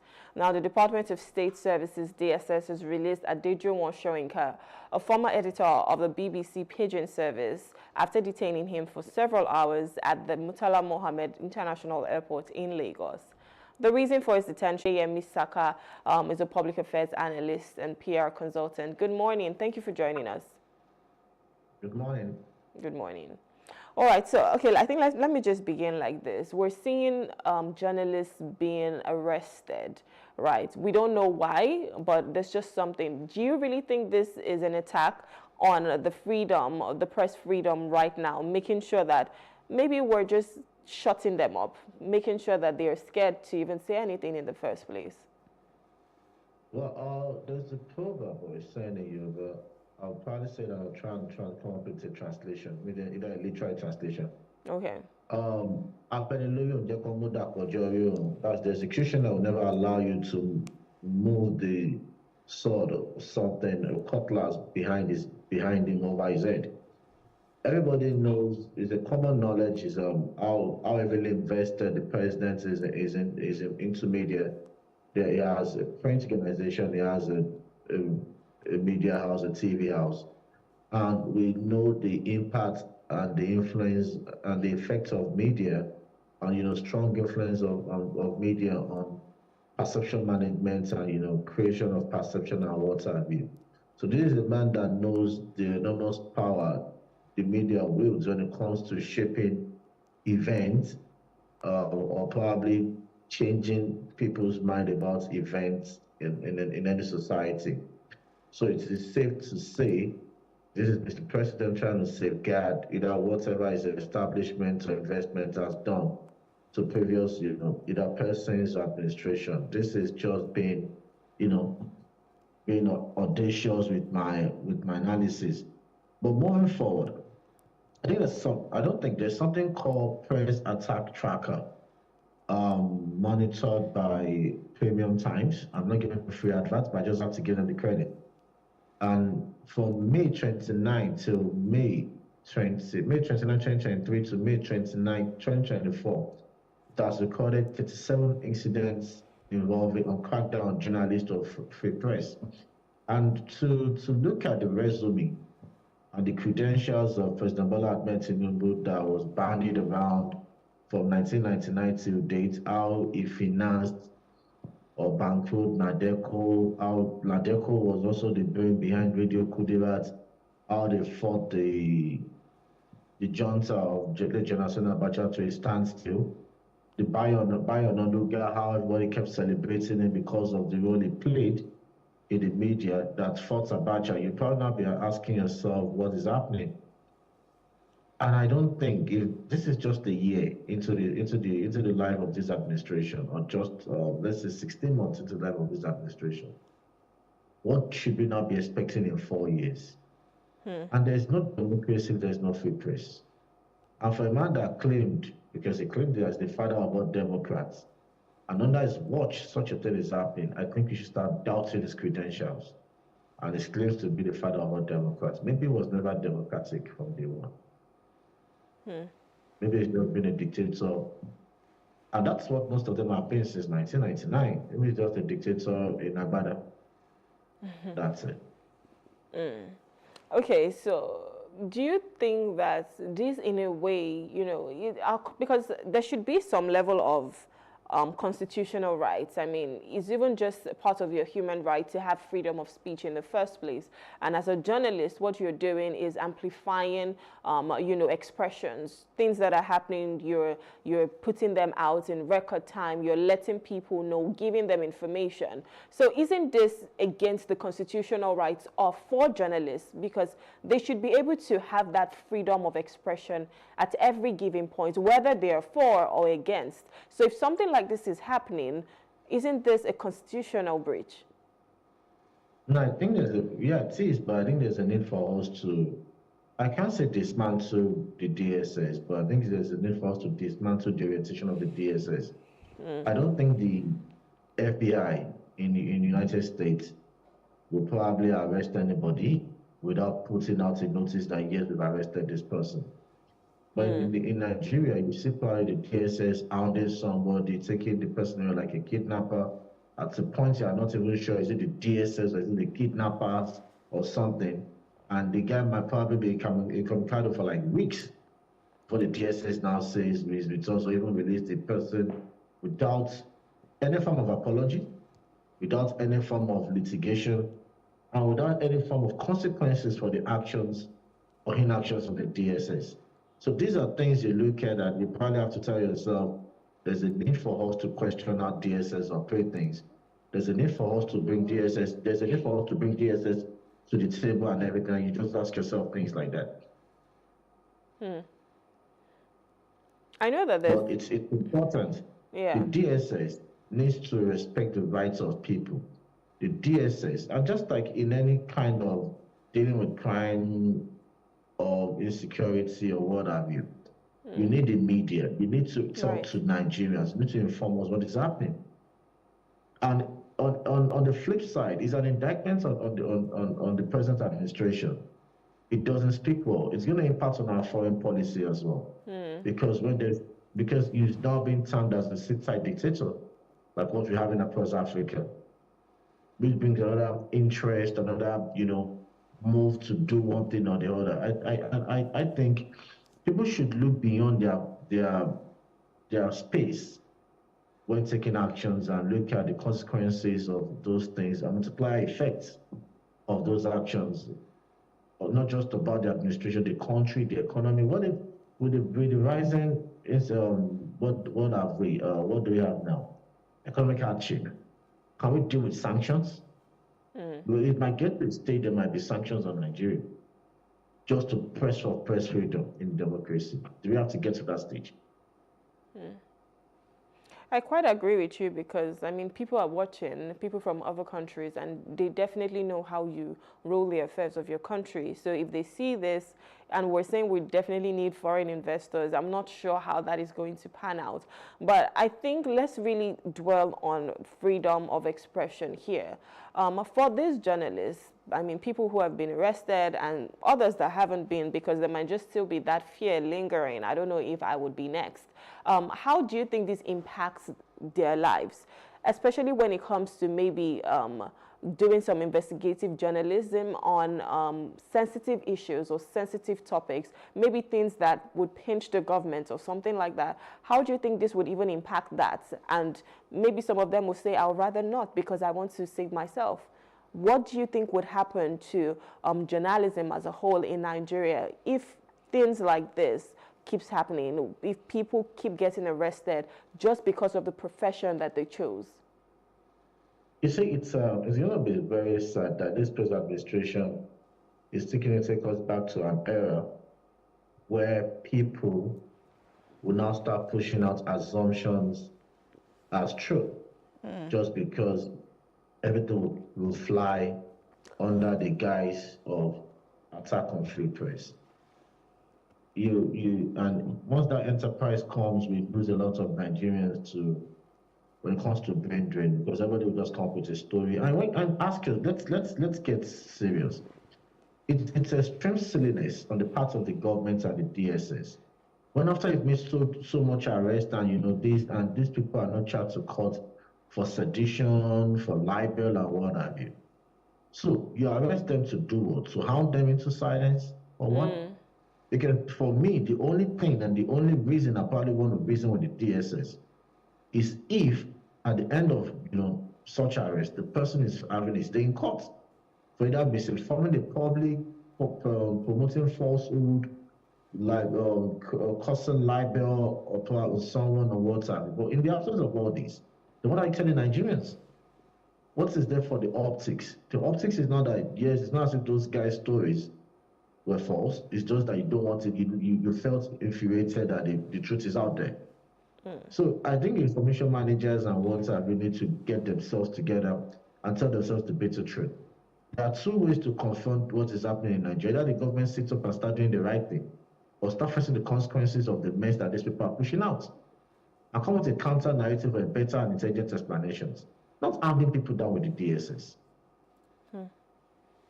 I know that the DSS is obviously part of the government, is one of their agencies, but do you think any of the any other part of the government has come out to respond to this and try to diffuse what's going on and the assumption that you're targeting journalists just because they're expressing themselves freely?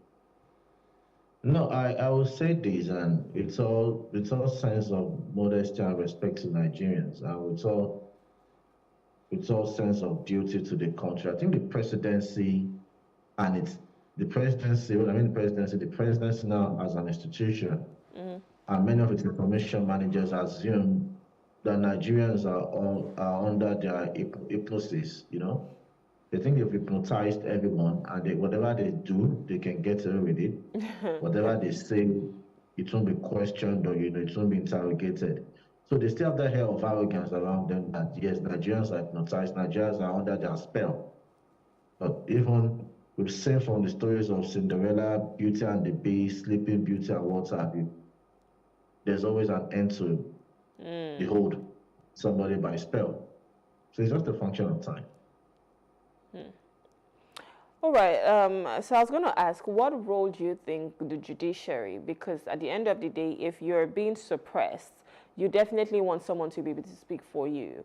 The DSS right now, they're arresting people, arresting journalists. What role do you think like the judiciary can play in all of this? Because you had rightly said that you would expect these people to have their day in court. So if you're holding me for libel, if you're holding me for defamation or wrongful information that is being out there, then I should have my day in court. So even if the DSS or whatever security agency out there is not charging these people, how can the judiciary or lawyers or even anyone, any meaningful Nigeria, how can they just play their own part to ensure that journalists are safe and they're secured, and whatever they say is they're just doing their job?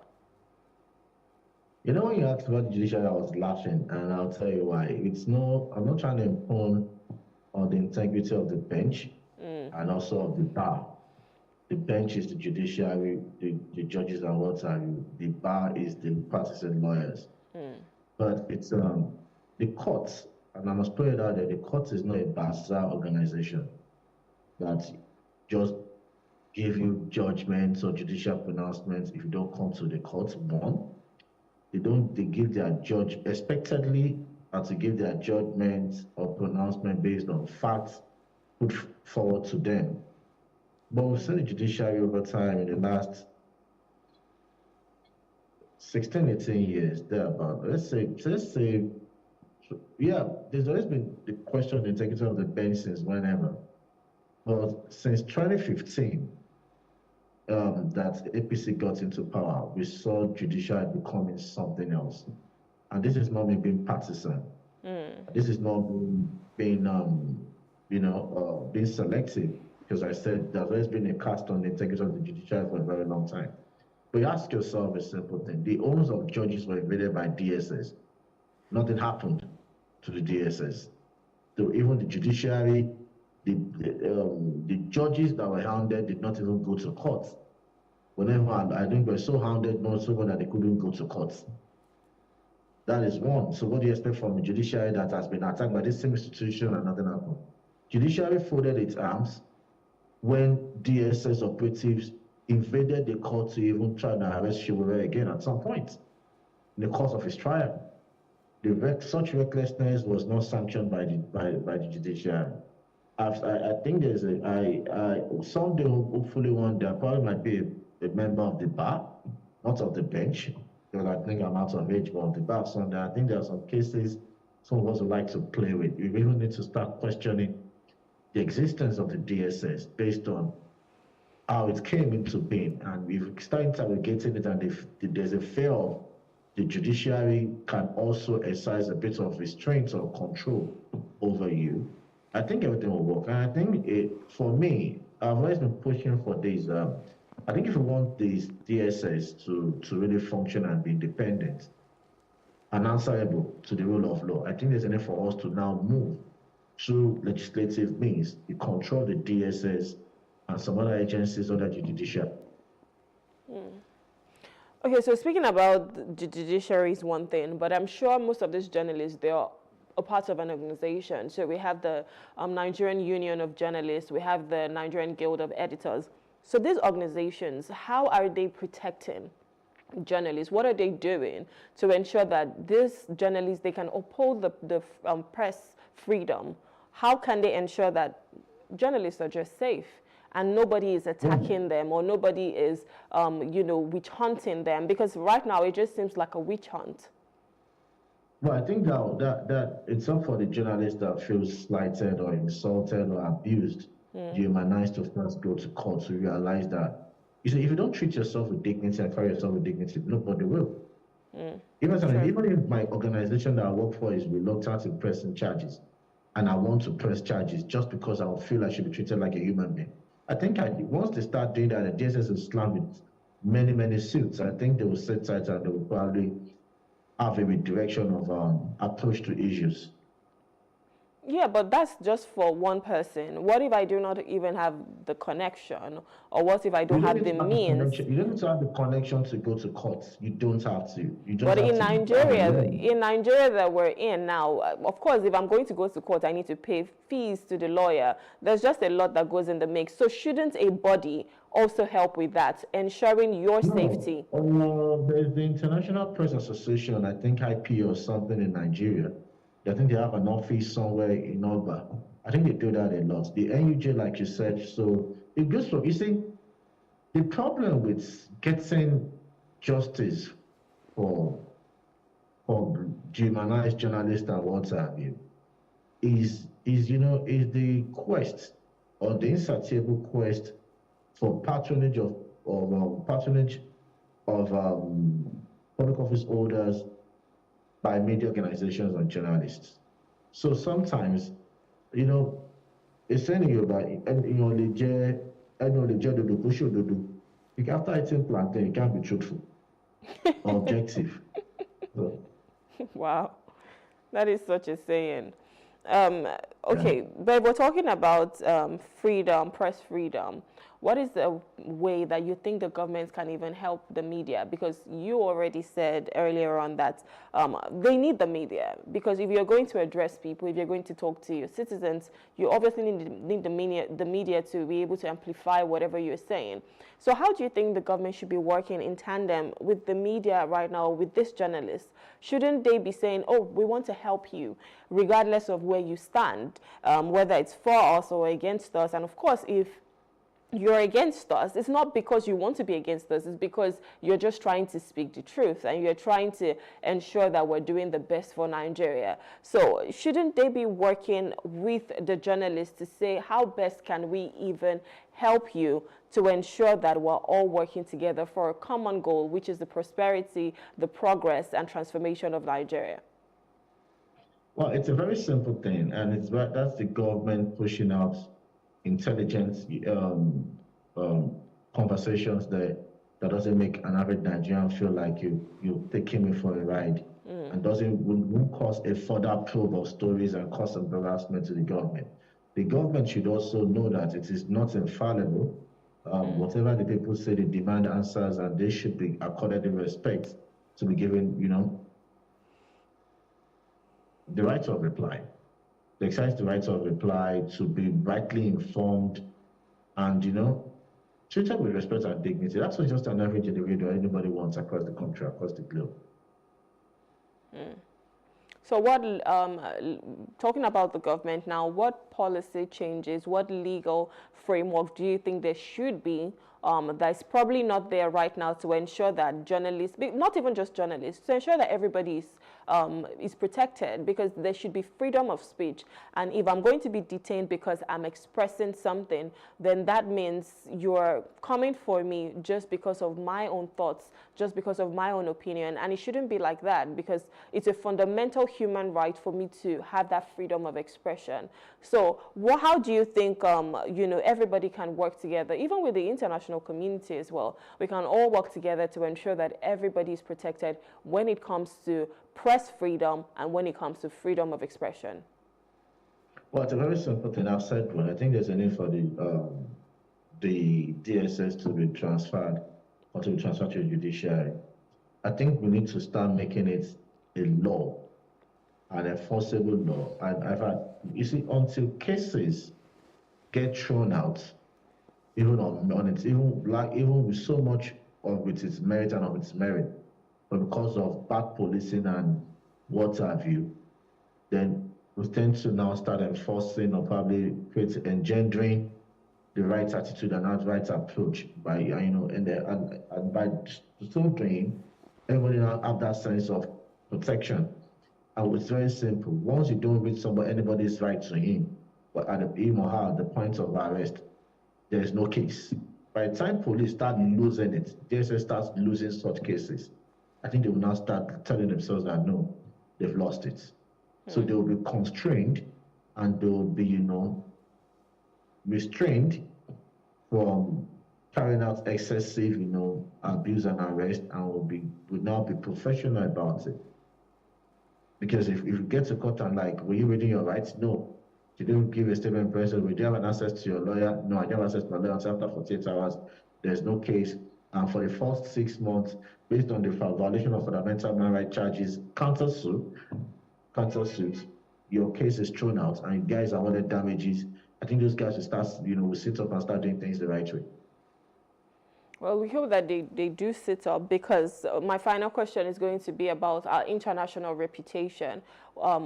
We say that we're practicing democracy, and it seems as though this might just even threaten democracy in its entirety, because at the end of the day, what we need is a democratic governance and being able to ensure that everybody have their own human rights. So with this now, how does it make us look? What is the impact on Nigeria when it comes to our international reputation, and how can we even salvage that, and where do we move forward from this? Well, with all form of decency and morality and patriotism, our image internationally since 2023 is nothing to write home about. Forget about what the fuzelas of this administration and government want to say. To any right-thinking individual and to anybody that is well-versed in foreign diplomacy, international politics and whatsoever, we will know that we've become the butt of jokes since 2023. That's aside. Secondly, this now makes it, even validates the mockery and the joke we've become since 2023, because we are now drifting towards dictatorship and a police state. And that shows you that it's because of, it's very simple, where we were coming from 2023, and they have to protect it. And because 2027 is around the corner. A lot of talking issues and topical issues that formed 2023 will become issues in 2027. We all build up to 2027. So it's not just about whatever, it's about 2027. So the foreign image of that it keeps getting dented day by day. So let's just forget about it. As a country where we're ready, we're uniting, demanding, or we're evaluating our national values that makes the global community take us seriously and more seriously. But for now, we just.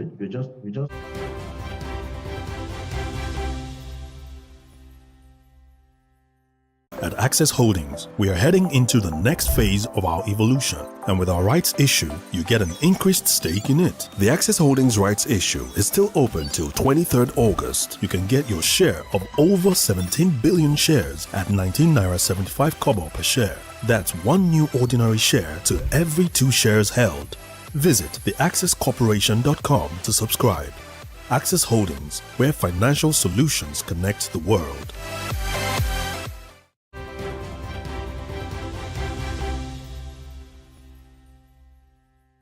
Just been talking about the fact that the DSS has been arresting several journalists. We just hope that this doesn't threaten the freedom of expression, because in a way it kind of disrupts press freedom, but we hope that something is being done and they understand that it is important that everybody should be able to express themselves freely in Nigeria. We'll go on a short break. When we return, we'll be talking about the courts have affirmed Imo, Bayelsa, and Kogi elections. Please stay with us.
What we do not understand, we will stigmatize. What you can see is the remaining of the tanker that exploded. The suspect equally confessed.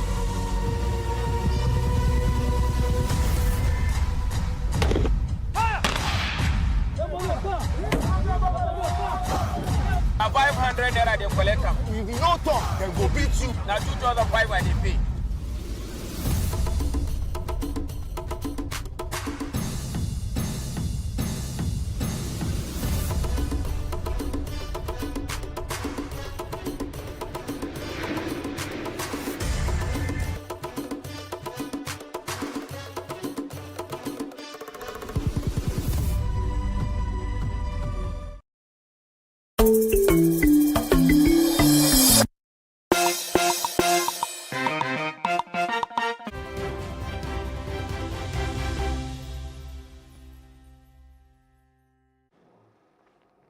Thank you for staying with us. You're still watching The Breakfast on Plus TV Africa. Supreme Court affirms elections of Bayelsa, Imo, and Kogi governors. The Supreme Court held that it found nothing wrong with the off-cycle governorship elections to produce Senator Doye Duri, Usman Ododo, and Senator Hope Uzodinma as governors of Bayelsa, Kogi, and Imo states, respectively. Last year, the Independent National Electoral Commission, INEC, declared the trio the winners of the off-cycle governorship poll, which held on November 11, 2023, in their respective states. For Uzodinma, INEC said he had polled 540,308 votes, out of Anyanwu, the People's Democratic Party, who scored 71,503 votes, and Athan Achone of the Labour Party, who secured 64,081 votes. Similar situations happened in Bayelsa and Kogi states. The grounds of alleged rigging, non-compliance were rejected by both the Election Tribunal and the Appeal Court for lacking merit. Not satisfied, they approached the Apex Court to overturn the two judgments for being allegedly perverse. But the Apex Court disagreed, noting that the appellants could not provide cogent reason why they should deviate from the conclusions of the two lower courts. Now, joining us to discuss this is Barrister Justice Uwegwe. He's a human rights lawyer. Good morning, Ted. Thank you for joining us.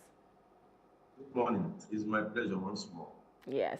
All right. So talking about the Supreme Court justice, now it has happened with, the two lower courts before they moved up to the Supreme Court. The opposition had been filing saying there are certain discrepancies with the election. What do you think about this story in general, and what were some things you think they brought legally to the Supreme Court for them to even get to this point? Well, the truth is that in the wisdom of the judiciary, three arms of judiciary is always there to decide issues, especially pertaining electoral matters. One, you have the tribunal, and after the tribunal, you now have the appeal, and after the appeal court, you now get the Supreme Court. For me, I see it that all the wise men, starting from the tribunal to the Supreme Court, will not be making the same mistake at the same time. Because I'm concerned. So if you look at it vis-a-vis the judgment we've had in recent times, that moved to the third floor, which is the Supreme Court, and the final arbiter in any matter in the country, you need to understand. Most times, the judge that people don't understand the issue of appellate, decisions or jurisdiction, because what the appeal courts have to do, like Supreme Court, is to look at the facts, connecting it with the law of what transpired at the tribunal, the Court of Appeal, before it now comes to the Supreme Court. And what the Supreme Court will always look at is whether in the judgment so far given by the tribunal and the Court of Appeal, whether there was a miscarriage of justice in any way, or whether the law was misplaced in any way. And if the Supreme Court looks at these issues politically and critically and discover that there was no miscarriage of justice, the Supreme Court will have no option than to uphold the decision of those courts. Okay, but what were like the main legal challenges that were brought against the election results by the opponents? The truth is that once two people are in court, each person will always make a case or will always want to make a case before the tribunal or before the court. It now depends on the court what to call preponderance of evidence, to weigh the evidence before the court in order to arrive at a decision. It's so unfortunate that we're in a country, especially in Africa and more especially in Nigeria, where people will always want to disagree, especially after election. Yes, we know that after election, there might be one or two issues, non-compliance with electoral acts and all the rest, malpractices and all the rest. But it's not just enough. You must have to show cause and prove beyond reasonable doubt. Well, let me not say beyond reasonable doubt now. At least by credible evidence and facts that those anomalies actually happened and took place before the courts will give you what you want. So obviously, I'm sure because a lot of people came out to say there were several irregularities, some election materials were not even being brought when it came to the voting at the poll at that time. So isn't the court supposed to take cognizance of all of this, or are they just giving out a ruling just because? Now, when you talk about for example, electoral material not arriving on time, or maybe electoral material did not arrive at a particular place and all the rest. Yeah. It is not the fault of the person that have won the election or that was declared winning. Those ones are technical hitches and problems from INEC. So how will somebody who run an election and maybe declare winner suffer for abnormalities of INEC or the umpire? No, you cannot suffer for an infringement purportedly committed by B. It is not done anywhere. So those ones are not what we're looking at. I think what we are looking at is the results so far declared by INEC. Were they genuine? Were they correct? Vis-a-vis, the electoral process, where there are malpractices and all the rest. If you can prove all this, the court will look at you and listen to you with facts and figures before the court can arrive at a decision. So if you're saying that there are technical, hitches that we just had to face, and of course it's not the problem of the person who conducted the elections, how can we ensure that, we do not have this, so that we don't have to, because it seems like every time there's an election, the both parties always, almost 100% end up in court.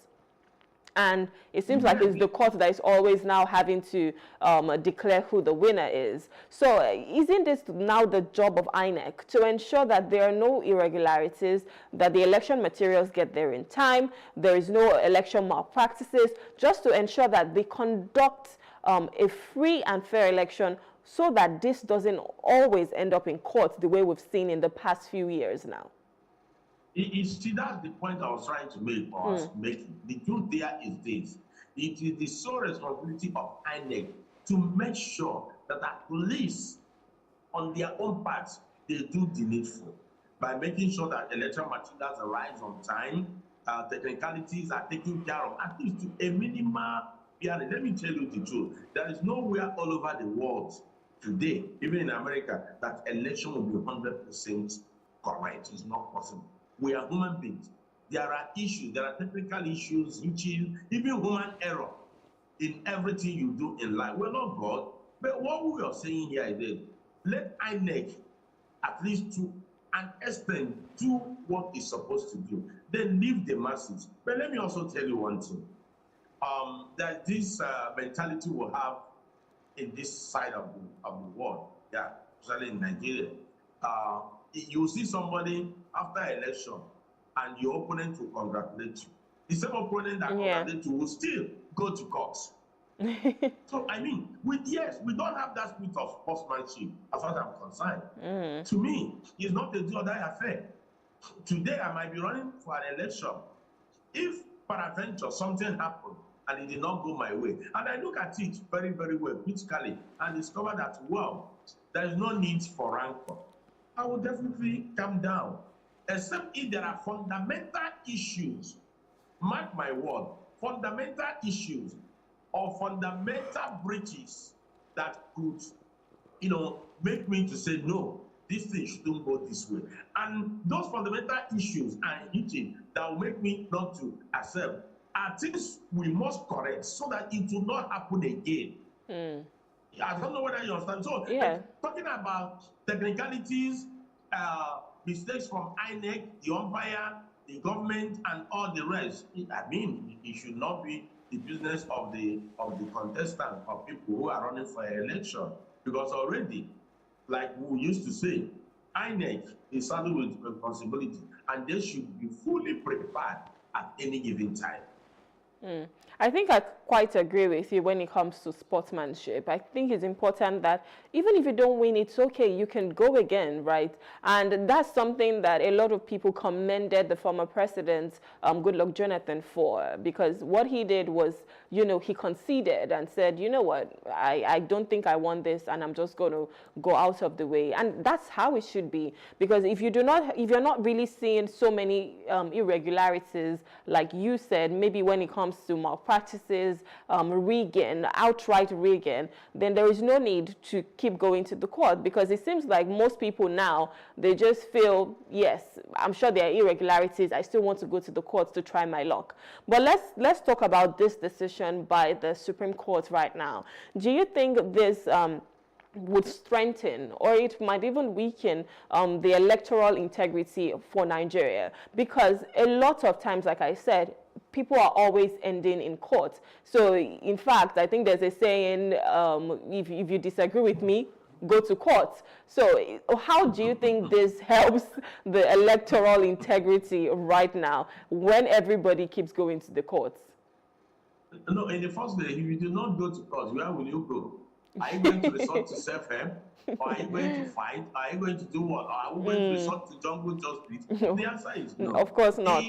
No matter how the system is, we will have to continue trying until we get there, until we get it right. Now, let me say I'm from Imo State, and let me use Imo State as an example and as a case study. You see, as far as I'm concerned, before the judgment, I was praying. And I was saying, I looked at the whole issues, before the court. I have examined them, I have looked at them. Despite the fact that I'm not one of the umpires, but as a lawyer, I know where I put my tent. But because it was still sub judice, there's nothing one can do until the judgment is given. But for me, let me give you an example. Let me tell you what people don't understand. You see, the Supreme Court is the highest court in the country. And any judgment given by the Supreme Court becomes law until that judgment is set aside. Now, by all standard, the Supreme Court can base its judgment based on public safety, public interest, and public stability. Three things: public safety, public interest, and public stability. Most times, most of the decisions of the Supreme Court all over the world may differ a bit from, law itself. Let me put it that way. Because it is only the Supreme Court that can keep a whole country together. It's only the Supreme Court that can give a judgment that will make a country not to be in disarray. Now, coming to Imo State, for example, this is a governor who has done one tenure and finished one tenure, went for re-election and was declared winner. Now, he has gone almost a year plus, apparently less than 3 years. And if you now truncate such movement or such administration, the states will go back to square one. The state will start afresh. It is the people of Imo State that will suffer it, and not the person you gave judgment against. No Senator Hope was of them man. It is the people of the state that will suffer it. And of course, you know the saying that when two elephants fight, it is the grass that will suffer. So for me, I am so happy with this decision so that there will be continuity. Yeah, but should we, excuse me, so should we just be looking at continuity instead of ensuring that? No. Okay. No. It's not what I'm saying. Yes. We will start afresh. So what it means is that the 5 years plus of Senator Uzodimma will be swept under the carpet. Yeah, but if the other person is the rightful winner, should that even matter in the first place? And I think this is even a very good, this is even a very valid point. Yeah, understand my point. My point. That was why I said that most times you can base a judgment based on public stability. If you remember, there was a time during the administration of the former president, President Muhammadu Buhari, where it was being said that there were human rights abuses. He said something that the security of the nation is even more paramount than the human rights you're talking about. Because no right is absolute. No right is absolute. There are always curtailments of every right. Now, if you look at public stability, public security, there are certain things you can draw inference. I am not saying, understand me, mark my word, I am not saying that was why I said, if there are fundamental issues, fundamental breaches, if there are fundamental facts and figures with evidence to warrant the judgment going the other way, no problem, it will be a sound judgment. But as far as I'm concerned, what I see when I studied the whole filings, the whole pleadings and prayers of both parties and candidates, I took this decision as far as I'm concerned. Now, if you look at the figures, even that declared the governor the winner, then the figure of the second and the figure of the third one, you can see that they are too more far. Even if we talk about rigging, there's no how. Yeah, we know there's always rigging. In fact, let me tell you the truth, there's no election without rigging all over the world. Quote me any day, anytime. Yes. Even the countries we say we are copying. But what I'm trying to say is this: the Supreme Court should always be careful in giving a judgment. And that was why I said that any judgment the Supreme Court gives becomes law until set aside. And can I shock you? What the adjudicators will do, like the Supreme Court, once they discover a lacuna, in anything or in any proceedings or pleadings or prayers, they will catch up on that. In order, when it has what we call ratio decidendi in law, and what we call obiter dictum. If you read that judgment, then I have not gotten the CTC of the judgment to go through it. There are two things you will discover, and that is one mistake many people make. You will discover what is called obiter dictum and what is called ratio decidendi. Then what is obiter dictum? Obiter dictum is a passing comment, the comment made by the court, made by the judges while delivering judgment. But it does not form the reason why that judgment went that side. The main reason why the judgment was given in that particular direction is what we call the ratio decidendi. So it is the duty of an intelligent person or intelligent lawyer to differentiate between a ratio decidendi and an obiter dictum. So if you read that judgment, you cannot differentiate between the two. All right. So finally, quickly, let's just talk about what steps do you think can be taken. So Imo, Bayelsa, and Kogi State, their governors remain. And of course, if they even had to leave, it would now change the off-cycle election once again, because that's where we are now. That's what even started this. But since it stemmed from going to court, how can we improve our electoral system so that these challenges, because in a few years, it just means that even more states will start to have off-cycle elections, and Nigeria as a whole, we might not have just that one election. So in a bid to combat or mitigate the legal, the post-election legal challenges that we have, how can we improve the electoral system right now? First of all, mark my word, first of all, what I call sincerity of purpose. Both on the side of the INEC, on the side of the government, and on the side of the judiciary. Let me now break it down. On the side of INEC should be able to make sure that before they talk about conducting any election in Nigeria, they are sure, at least 90% sure, that they have gotten all it takes, all the logistics, everything in order to make sure that there will not be hitches. There could be human errors. There could be natural errors. I'm sorry to say this, but it happens at times. Some people might be converting material, letter material to a place, and they get to the road and they will have problems. The car may break down, anything can happen. Those are natural issues that there's nothing you can do about it. But we are talking about the human, errors that could be corrected or could be avoided. And that is where Nigerians will start having regard and trust again on INEC. Now, secondly, you come on the side of the judiciary, you talk about, okay, look at it. The governor, for example, has to stay a year plus before judgment is given. Now, which means for the past 1 year, and the governor, for example, of the Imo State has been distracted, whether you like it or not. Because somebody who still has a pending matter from the tribunal to Court of Appeal to Supreme Court, you don't expect that person to relax and think well and think of how to develop the state. It's not possible, because once he's doing something, he's also thinking on the matter in court. What will be the outcome of this matter? Will I win this matter? At times, you want to carry out a project that will last for 2 years or 3 years.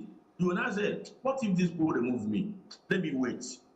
And at the end of the day, waiting, you now see that the judgment is coming a year after, or more than a year after. What have we achieved? That initiative you have has been progressed. All right. So what I'm trying to say here is this. On the side of judiciary, for me, the judiciary should put up a mechanism to make sure that every electoral matters are dispensed with, at least within the next 3 months. All right. Okay.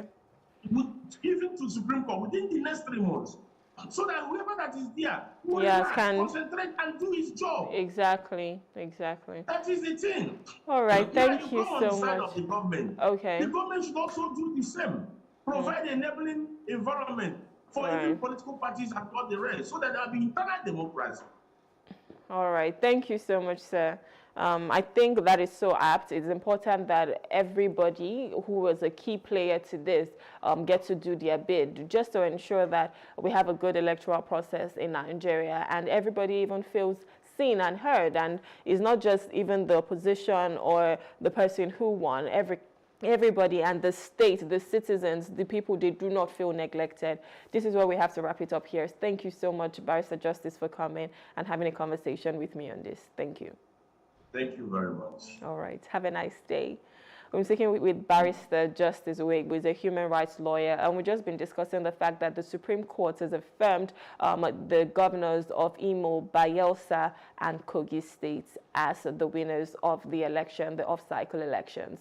This is where we have to draw the curtain on the show today. Thank you so much for having the breakfast with me. My name is Rome Paulson. I'll see you again. Have an amazing day.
we do not understand, we will stigmatize.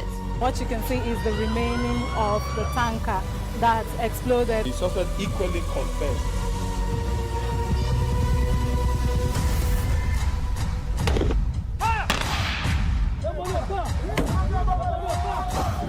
A 500 naira they collect them. If you no talk, then go beat you. Now 2,500 they pay.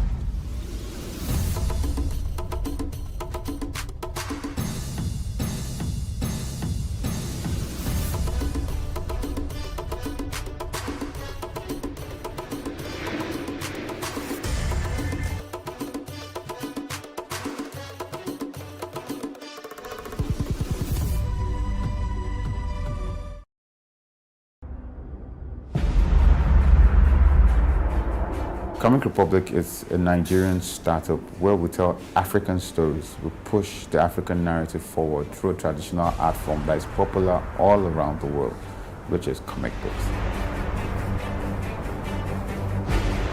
We kind of write stories that everybody can find a bit of themselves somewhere. Books. You will always be able to find one book that you are able to connect with, even if you are not an African. It's not just for Africans alone, but it's the African narrative. That's really what we do. We take the process of telling our stories, of making our comic books engaging. We do it professionally and we take it as a business. We're growing bigger every day. We try to make sure that all of our comics, all of our content has a positive message underlying them, even apart from all the action, all the punching, and all the superheroics. Right now we have close to 48,000 downloads per comic book. We get between 5,000 to 7,000 unique visitors every week. Nigerians have been really excited to see people in Nigeria creating heroes from Nigerians, telling Nigerians that we can be everything we need to be if we only try. The comic business actually has a wide range. Some of the major things that actually help. The first and foremost vision for Comic Republic is to take control of the African narrative. Who are the biggest superheroes you know today? You're looking at Spider-Man, Captain America, and Superman. If you look at the colors of their uniform, they're all the colors of the American flag. If you look at where those people come from, they come from America. This is a way that a country has from generation to generation, programmed their people to believe that they are strong and they are efficient. We want to do the same with Comic Republic. That's what we want to do at Comic Republic. That's our vision. And until we're number one at that in the world, we're not going to stop.